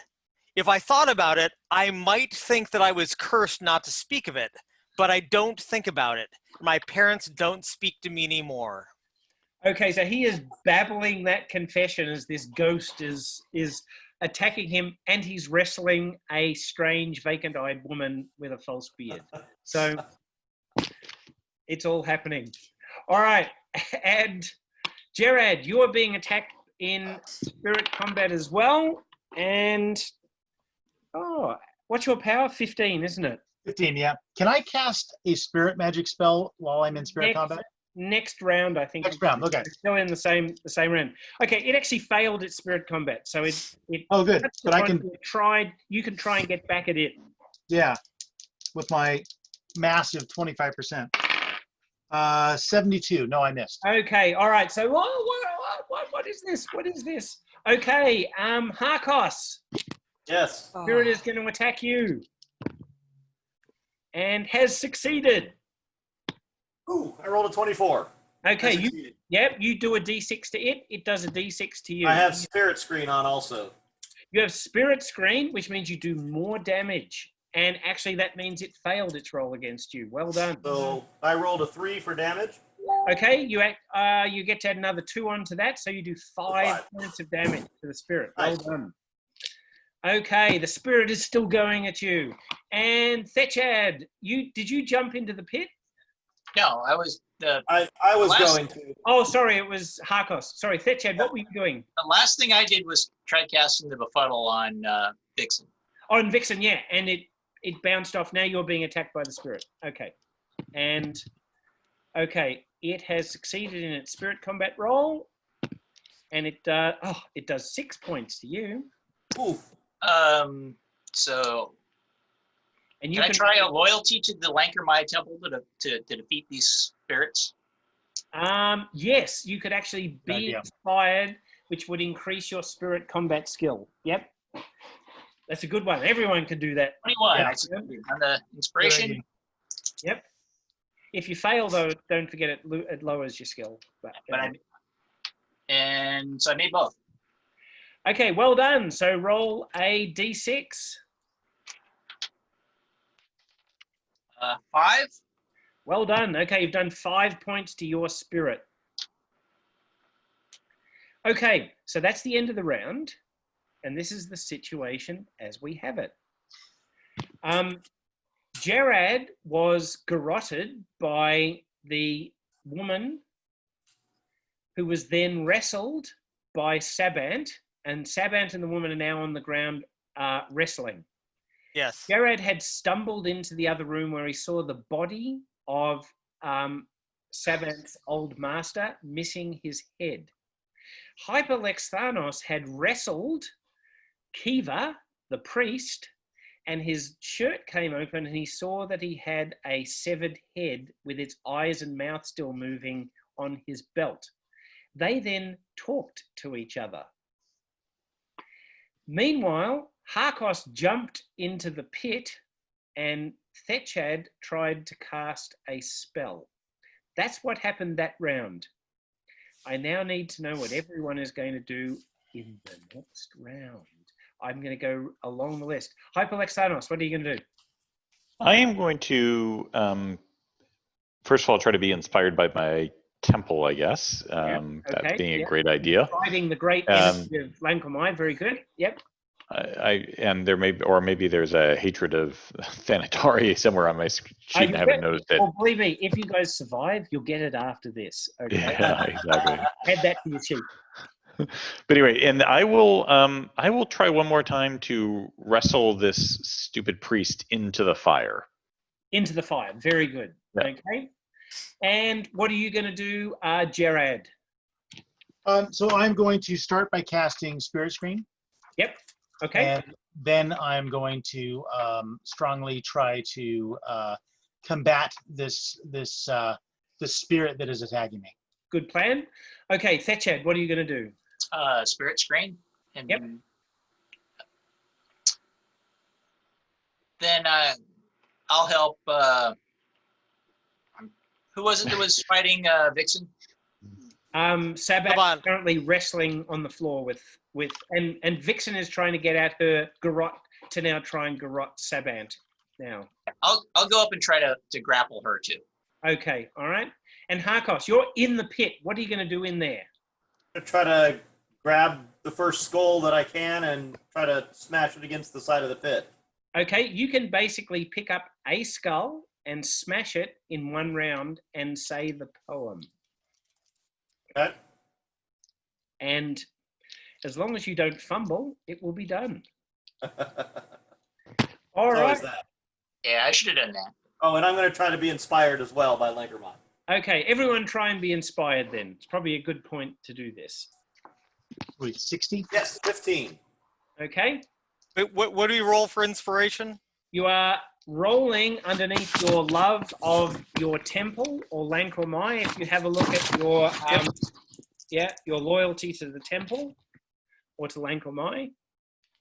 My rolls for this are just as strong as my library use. Oh, good. Okay, so you lose 20 on your skills then. Oh. You think, oh, this is all hopeless. It is. It is all hopeless. Or maybe I should join Thanatar after all. They're much stronger. I rolled a 23. Okay. Anyone who's inspired adds 20, and anyone who isn't is minus 20 and feeling very despondent. Okay, so let's do the push Kiva into the fire thing first. Okay. Alrighty. Well, I successfully inspired.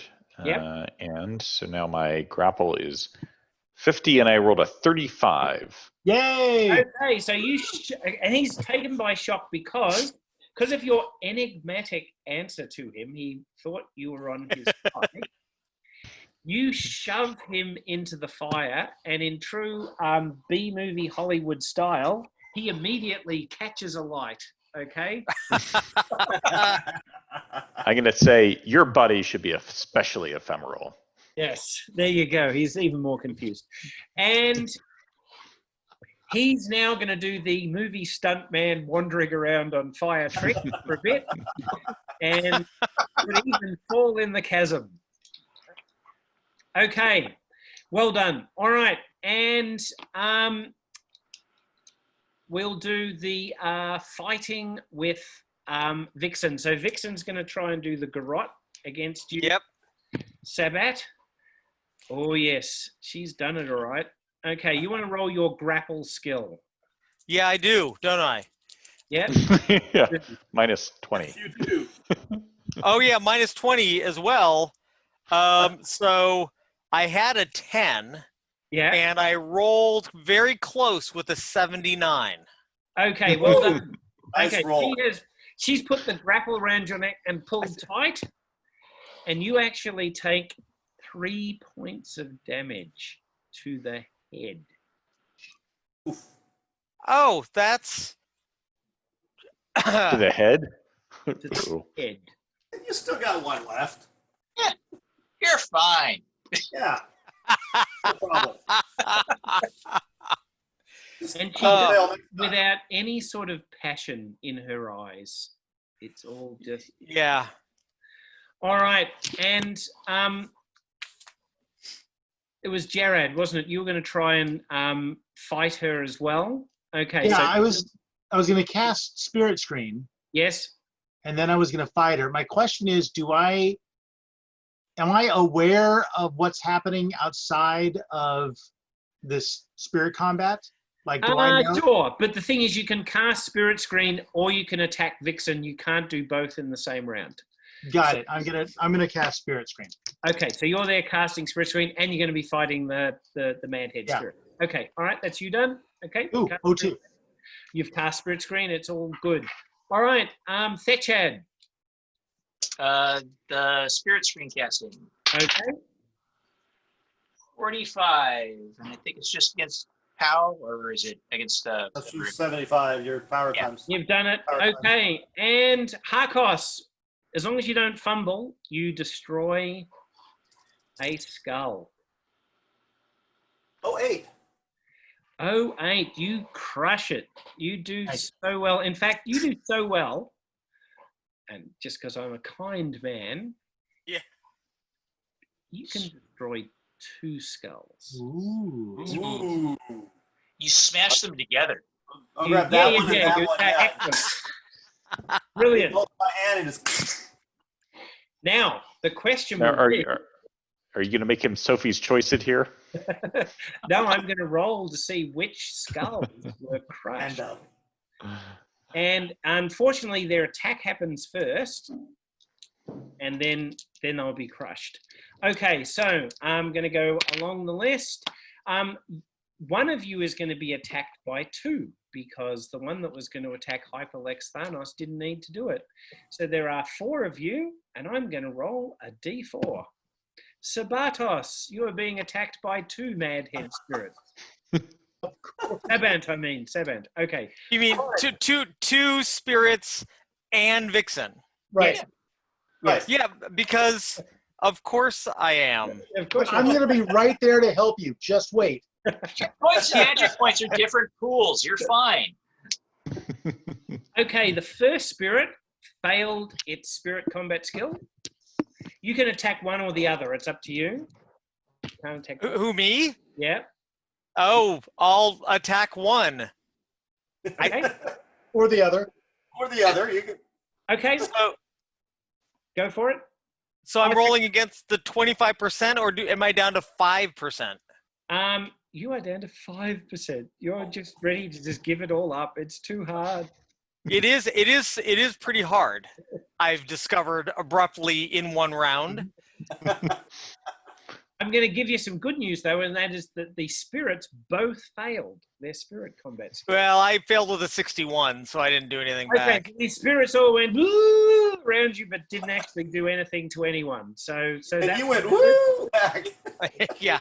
Well, I more went, but yeah, it's very similar. It's very similar. Okay, Harkos, the spirit attacking you, has succeeded and does 6 magic points. I rolled a 95, so I failed. Okay, can you yell out from the bottom of the chasm one of the things that nobody knows about you? You're mad. I can't take it anymore. I am terrified of failing this test in the apprentice program. I have been trying for this for years, and I just can't help it. I want to win. I want to succeed. And you are literally in the chasm of despair right now. Yes. All right, and Thechad, let's do yours. Okay, you got. What's your magic points right now? You lose any? I don't think so. Yeah, you Okay, fail. I succeeded in hurting it last turn, so. Yep. Okay, it has failed against you. Okay. Nice. But I get a roll against it, right? Yep. Okay.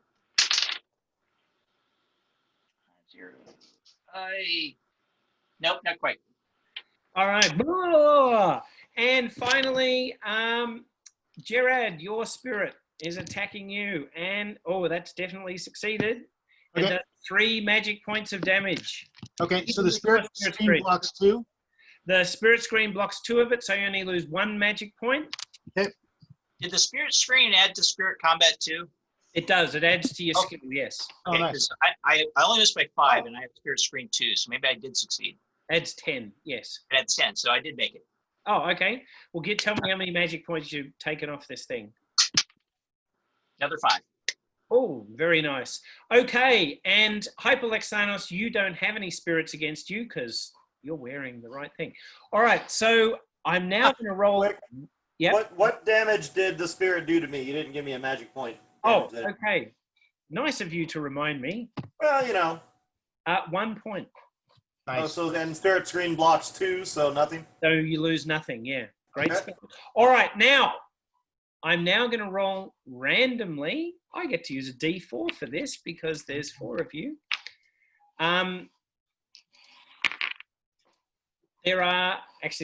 There's 5 spirits. I'll use a D6 and not include a 6. I'm going to roll to see which 2 spirits disappear when this skull got crushed. I'm guessing the ones that are most damaged. I'm just going to roll it randomly. Okay, so I'm just going to do Sabant, you're 1 and 2. Harkos, you're 3. Thetchad, you're 4. Gerard, you're 5. Okay, and the first roll is a 1. Ooh! Man. Sabant, one of your spirits just went and disappeared. Yay! And the second roll is a 2. What?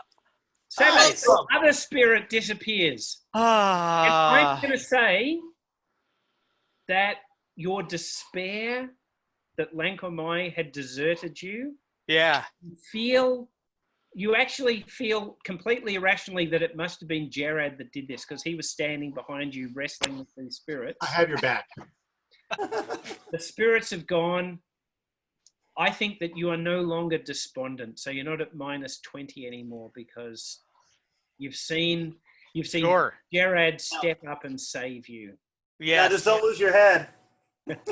That doesn't help. You're not helping. Okay, and I'm just going to let you know, Hyperlex Thanos, the Kiva, the priest who is on fire, turns to you, and even though he is burning and in flames, is casting a spell at you. Okay. With horror and sure, it's a bless for a heal. Yes, exactly. Absolutely. Is there anything I can do to interrupt his spell casting in this system? I don't know. If I rush him and tackle him, you could rush him and tackle him. Yes, he is completely on fire, but yeah, up to you. Yeah. So do something more distracting than being on fire to him. Yeah, I was going to say I'm not sure. I sort of did everything I could on that one. I guess I will try my little backup on him. Okay. All right. I don't think it will stop him, but we'll see. Okay, so you he is drawing. This is Hyperlex Thanos is drawing runic shapes in the air. Okay, which is unusual. You've never seen him do this sort of thing before. All right, and it's a new round. So we have Sabatos, who is just about to lose his Sabant, who's just about to lose his head. Sorry, there's another character in another campaign with that name. Sabant, you're about to lose your head. Harkos, you've got more skulls to destroy. And Thetchad, you have to work out what you're going to do because you tried casting a spell, it didn't really work. What are you going to do now? So last turn I cast the spirit screen. Now I'm going to move to help Sabant. So now I'll actually attack Vixen. Okay, all right. And Gerard? I think I am going to, for now, ignore the spirit that is attacking me. And I'm going to do the same thing with my knife that's still in my hand. I'm going to move to attack Vixen and try to get Vixen off of Sabant. Okay, all right. So basically it's a great pile on. Right. If it helps, I'm going to try and get Vixen off of Sabant as well. Okay, yeah, good plan. Good plan. So let's start with that first. Do you want to roll your grapple? Okay. Wait, which? Me? Yes, first? yes. Sorry, Sabant. You roll your grapple. Okay, grapple. Here we go. No. Okay, and oh no. Okay, Vixen is pulling tighter. and does 2 points of damage. Does my head actually pop off, or do I just die? No, it doesn't actually pop off. You're not actually even dead just yet. Like with Miracle Max, you're mostly dead. Yes, I am. Someone needs to come in and do healing really quickly on your neck. You're going to have a very impressive scar. Vixen is sticking around to finish the job. Next round, she's going to pull the garrote tight and your head is going to pop right off. That's harder to fix. That is a lot harder to fix, yes. Somebody's got that glue still. At the moment, healing 2 will save you. Okay? I think we all took the funnel. I have it, but I'm in the ditch, so. Yeah, healing 2 will save you, but next round, you will be dead. Yep. Sorry, I'm in the chasm. Okay. No, next round if she takes your head off. Otherwise, you'll spend, time bleeding out. All right, but she may be gone by then. Okay, who was attacking Vixen again? It was Thechad and Jared, wasn't it? Okay. Yeah. All right, Jared, you were closer, so what are you going to do? What sort of attack? I want to stab her in the face. Enough of trying to grapple and all this. I'm just gonna try to stab her, and I'm gonna jump at her, trying to use my entire body to knock her away with my knife first. However, that's gonna work. Whatever. Roll your knife attack, and you're at +20. Okay. Don't fail.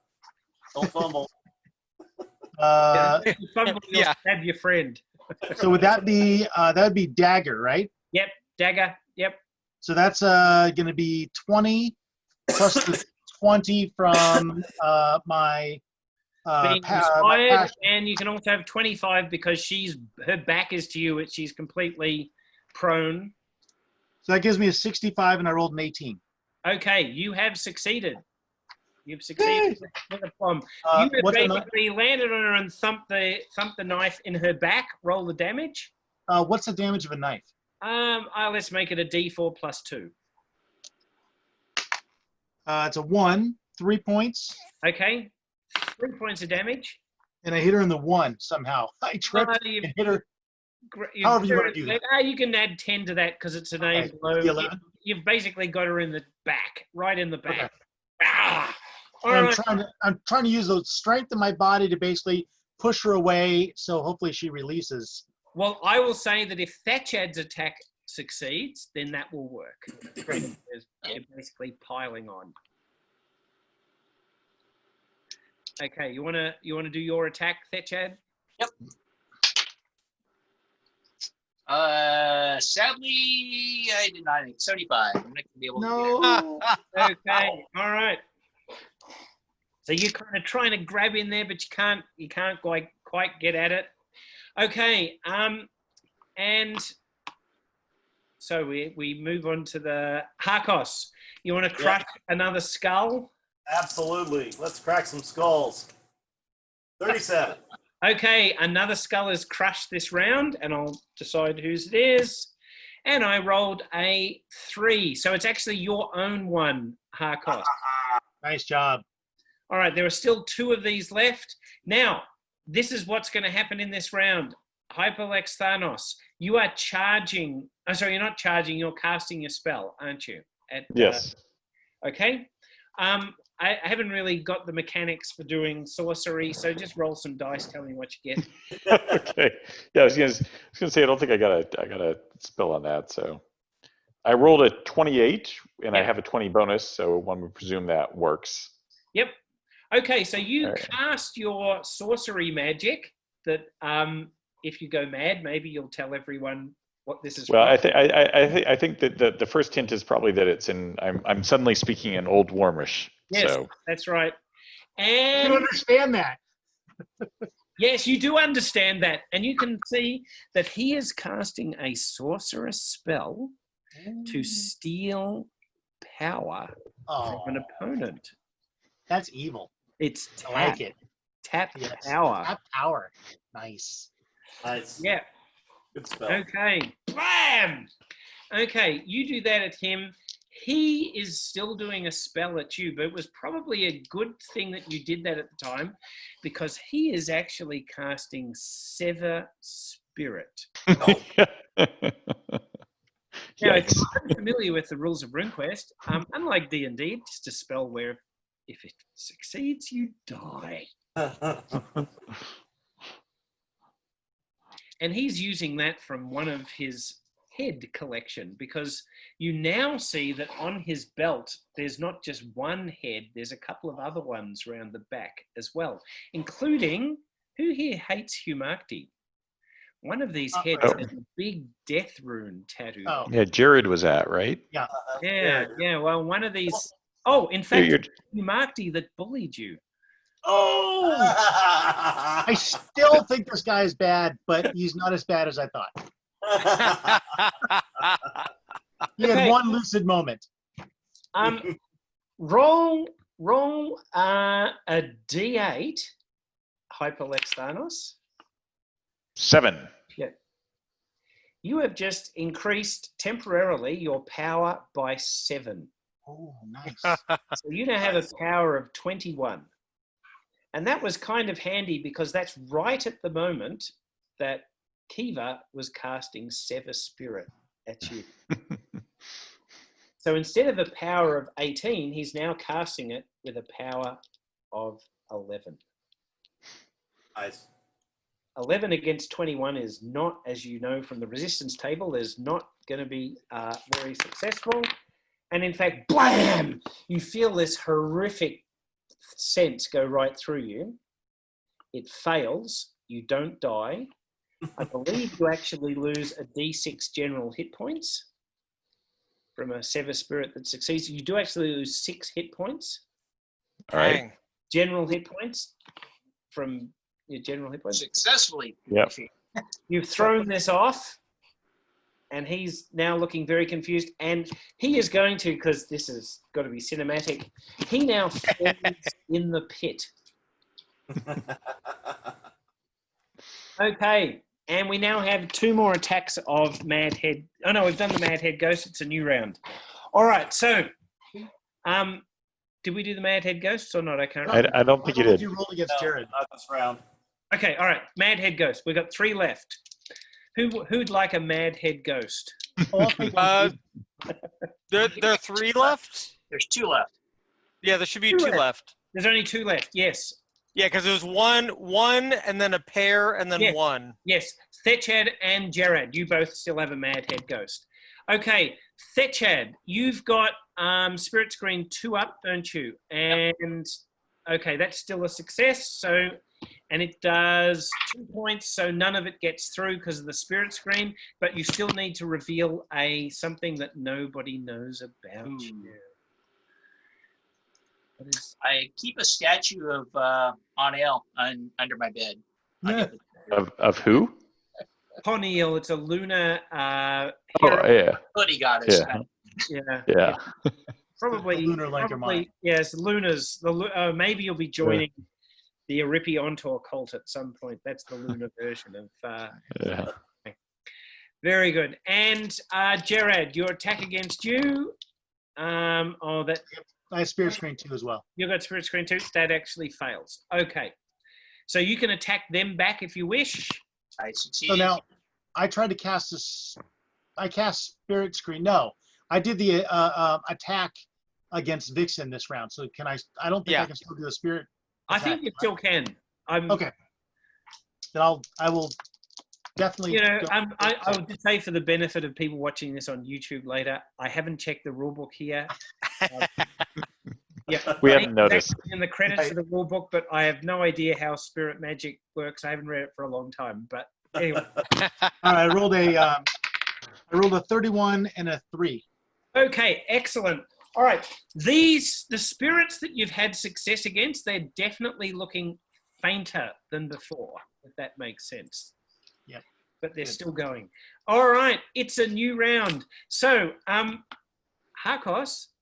Yes. This flaming figure has just fallen into the pit next to you. And Whoa. if you can roll a, if it was Call of Cthulhu, I'd get you to a luck roll. Let's see if he lands on a skull and crushes it, because that would be cool, wouldn't it? It would. Awesome. All right, let's have a look. I will see if he can do that. Yes, he does. So he falls into the pit and crushes a skull. So, Thechad, you no longer, your ghost disappears. There's now only one left. But Nice. there's Vixen, who now has a knife in her back. And there is Kiva still in flames on the bottom of the cavern. All right. Is he still alive? He is still alive. Yes, just. All right. So I'll just go through and ask each person what they're going to do. Hyperlex Thanos, what are you going to do? Well, I guess I will try to jump down in the pit. Now, is the guy still burning, or did the water in the pit put out the fire? No. There's only kind of like a puddle at the bottom. He's still on fire, very cinematically. I think I will jump down and try to drown him in the puddle of water. Nice. All right. Burn him and drown him. Nice. Drowning a man is on fire. Right. If I'm one okay with element will this. kill him, do the other. Like, turns out one of his heads is Rasputin's. Okay, that's you. What are you going to do, Gerard? You're on top of this wrestling mass at the moment. I'm still trying to get her away from Saban, so Okay, I'm going right. to, So a grapple. I guess, roll grapple at you this could point. think. Yep. Okay, Thechad, what are you going to do? I'm going to continue trying to save Saban by pummeling her. Okay, all right. And Harkos. I will go for the last and final skull, trying to avoid the burning mass that's just fallen down next to me. Good plan. And Without Sabant? burning my own robes. Yep. Sabant? Do I have choices? You are actually, Throw, you are actually gurgling into unconsciousness at this point. I choose that action. Yeah, very good. What strike rank is that on? I've got a 98% right now. I'm good. All right. So can Thechad and Gerard do what you're going to do first? If you both fail, Saban is probably going to lose his head. Mm-hmm. No pressure. No pressure. at all. So I don't get that plus 25 anymore. You don't get the He knows I'm there. 25 anymore. You just get plus 20. Yes. Okay, so we're gonna go with that. Grapple 30 and 20. I have a 50% chance. 38. Okay. You have managed to push Vixen off Saban. Okay. So she's now sprawled on the ground next to him. You can now jump on top and start pummeling or Yes. whatever. Yes. Thechad. Fiercely manly way. Yeah. Very good. Yes. Yeah. Yes. Michael back to me. Thechad, you have two choices now. You can also pile on, or you could rush to the aid of Sabant, who is basically lying there in a increasingly big pool of blood. Yeah, I'll rush to his aid. Try to do Okay. we have first aid. I'd like to give credit where credit is due. Yeah. My blood. It's my blood. It's not other people's blood. It's mine. Yeah, Was it specific? You just said a puddle of blood.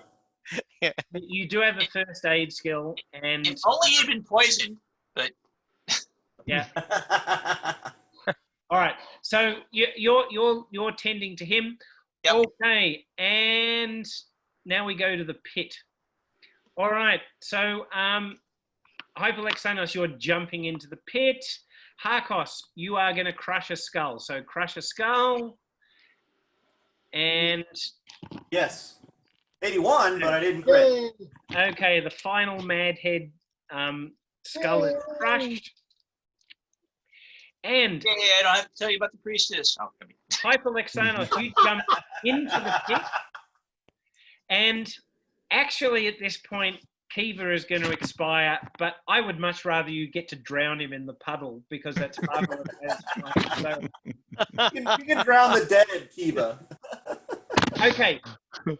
As you drown Kiva, all of a sudden Vixen stops struggling and just becomes a lifeless shape. Okay. Yes. So then after about another minute, I'll stop pummeling her. Okay. Very good.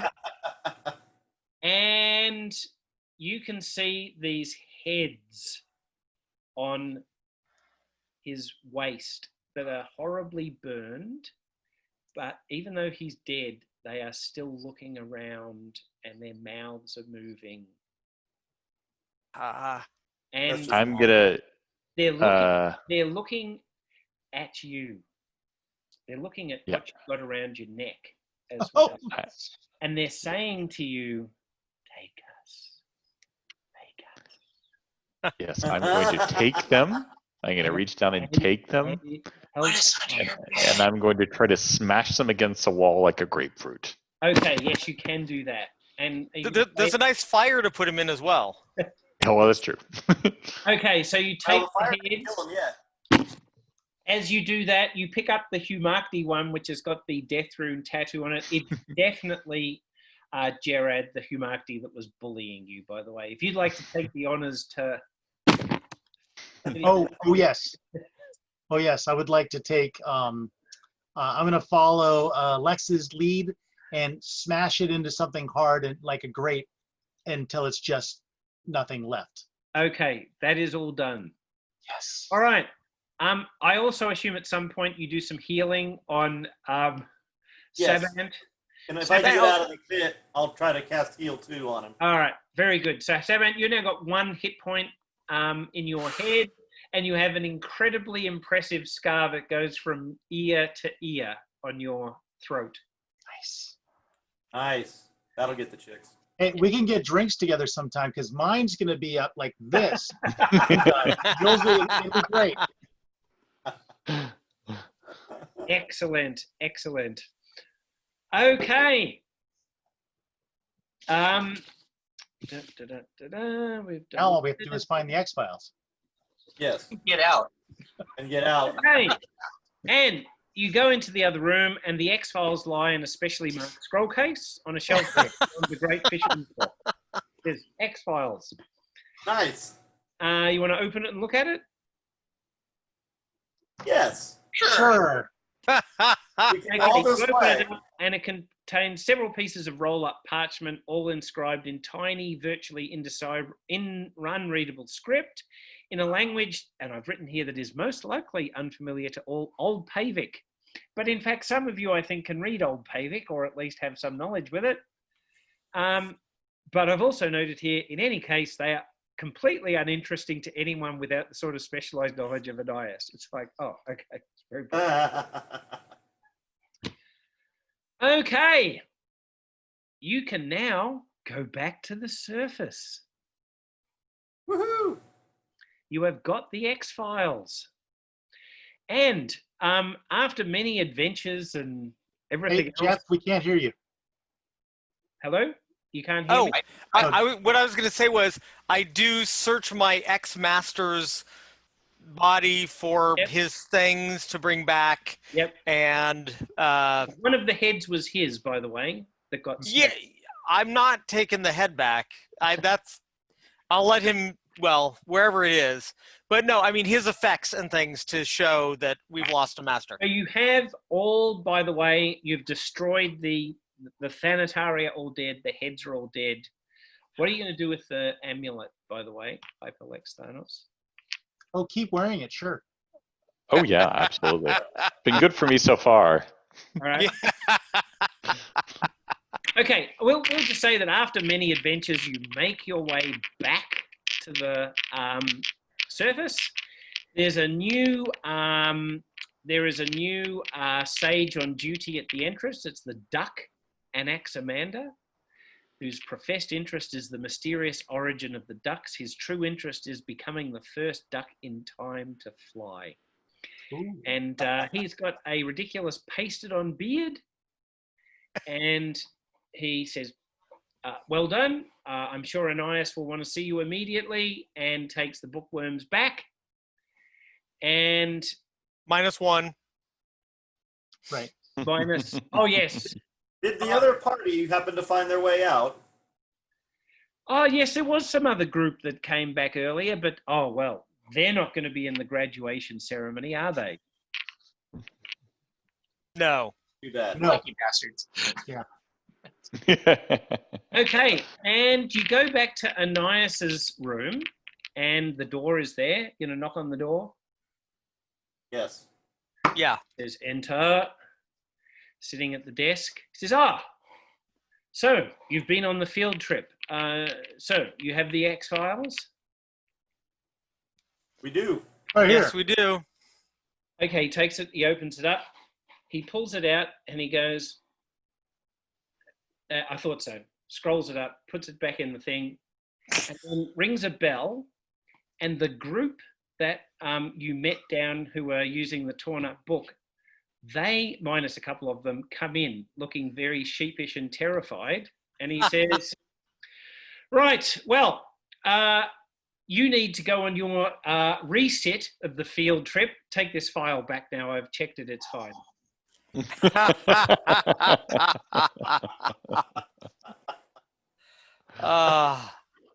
Okay.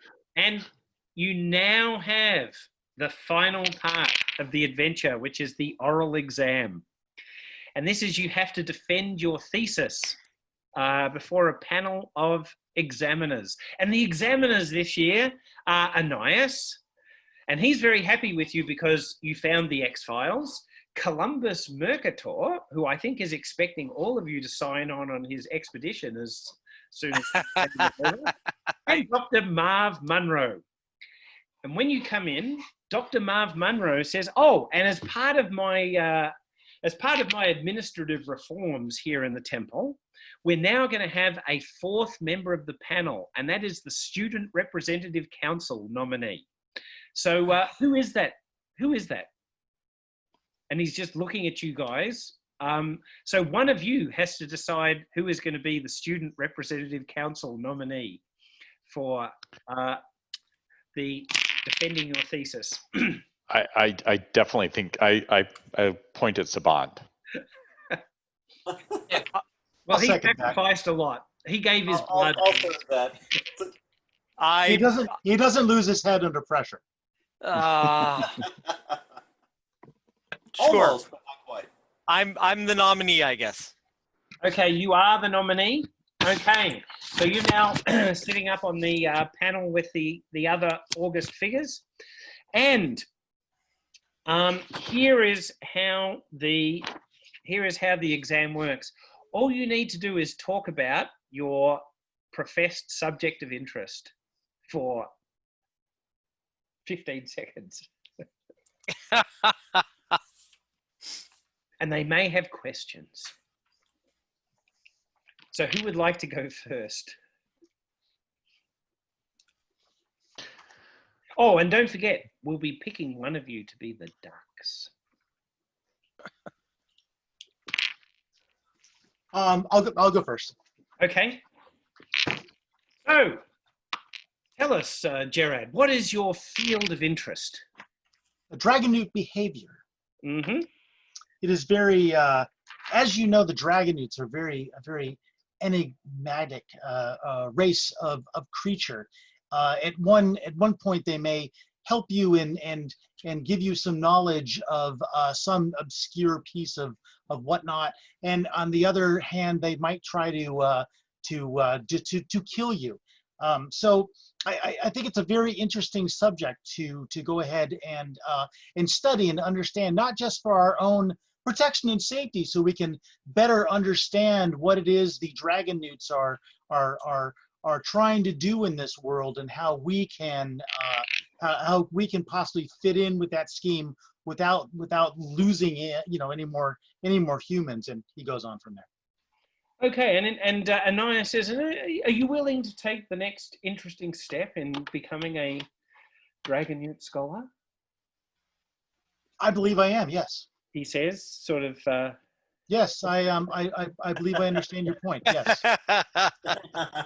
Very good, very good. And Columbus Mercantor asks you, he says, and do you think that dragon newts live in what obviously is that continent that must be on the other side of the world, that if we sailed to the west, we would find? I believe that is wholly feasible, and I think maybe we, is that some place? Going, Is that something that you you plan to look into on your journey? yes, we need to see if there are dragon newts there. We need to bring a dragon newt expert along with us as well. I think that is highly feasible. I think maybe I would want to study more of the closer to home, should I say, dragon newt populations, and maybe not just wander into their cities and maybe talk to some that are more local. Maybe some living right here in Nochet. Maybe it'd be better to start there. Anais is looking happier at that answer. Okay, who would like to go next? I'll go. Okay. I think it's important to find different plants and herbs that can act as repellents or poisons for annoying vermins, such as I knew rodents. squirrels would come into this somewhere, says Columbus Mercator. And he says to you, I hear that on the other side of the planet, the squirrels are a different color. They're gray, not red. Is this true? Possibly. I've even heard there's black-furred ones in some areas. What? We'll have to find out one day. Maps need to be made of where all the different colored squirrels are. Oh, I totally agree. Oh, very good. He turns to you, Sabeth, and nods knowingly. Yes, very, very impressive. Okay, Harkos. Yes. Well, as you know, rocks are a very interesting subject. There are all kinds of rocks out there, and we saw some quite interesting rocks down in the archives, by the way. I even got to get up close and personal with some and smashed some bones against it. They're very hard. I think further study in that area, the effect on smashing skulls would be a very important thing to study further. Are you an expert in that area? I could probably be rated as an advanced amateur, maybe. I've only smashed 6 at this point. Really 2 were together, so I've only smashed 4 against the wall. So it is quite an interesting subject, though. And I've often wondered if you could smash enough skulls against a rock to find gold inside. That could be quite interesting. Ooh, yes, that could be very interesting. Very good. Okay, who else do we have to go? Hyperlex Thanos. So, Dragon Pass is a fascinating place. It has just so much to offer. So, for example, there's this lake, Aroka. So, Aroka, that's the dragon that was killed. Killed to free up Heller, but killed by Orlanth. But the dragon no longer exists. So, but a dragon is a god like anything else, and gods don't actually go away. But there's no sign of Aroka anymore. The blue dragon isn't around anymore. So something was killed that no longer exists, that was immortal, that should have always been there. There was never anything there. Orlanth was the blue dragon. Orlanth is a dragon. That's the only supposition that makes sense to me. Everybody add +1 to your chance of illumination, sacred. Jared is literally beginning to clap. No, you're hissing, actually. Yes, yes. Okay, and finally, of course, the student representative council member. We need you to tell us, what is your field of study? And how did you get such impressive scars in learning what you learned? The quest for knowledge is always important and sometimes very dangerous, as we discovered when we look deep into certain subjects, sometimes they fight back, but we need to push through and discover the hidden things anyway. I've always been interested in hidden knowledge and in texts and ancient texts, much the same way my now deceased master was. So I propose to follow in his footsteps along the same path, and then see if I feel it should branch to some other areas. But continuing on that path for a while, I think, is what I need to do. Very good. Yes, we all stopped and have 3-second silence for Salak and Dial. Okay, and they're very happy with you all. You are all going to pass and get your diplomas. Yay! Yay! All of you who are capable of growing beards will be given your own personalized facial grooming kit as a graduation present. And those who can't, ducks, newtlings, females, except trolls, receive a new and very handsome false beard and bottle of paste. Finally, the dux is going to be appointed. And Ananias and Columbus come to you, Sabant, and say, we would like to get your input as the student representative council member. Who do you think should be the dux of the year? And by the way, it could be you yourself, by the way.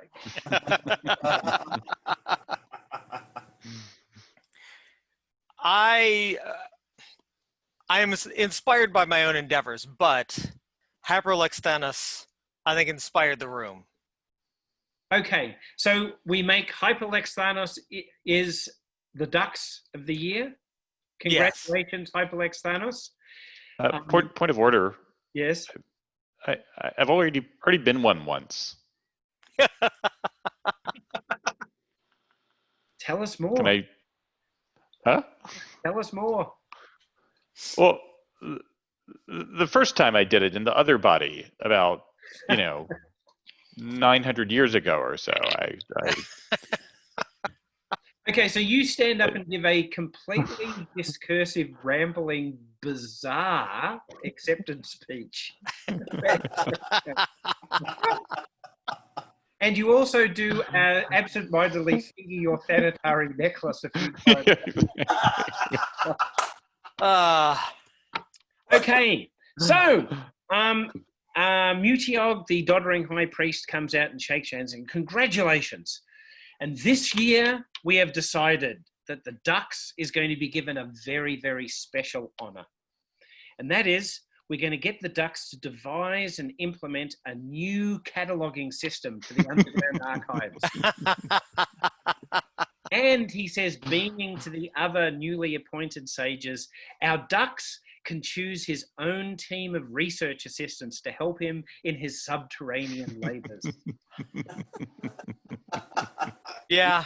I think that other group we met would be very interested. They'd be very qualified.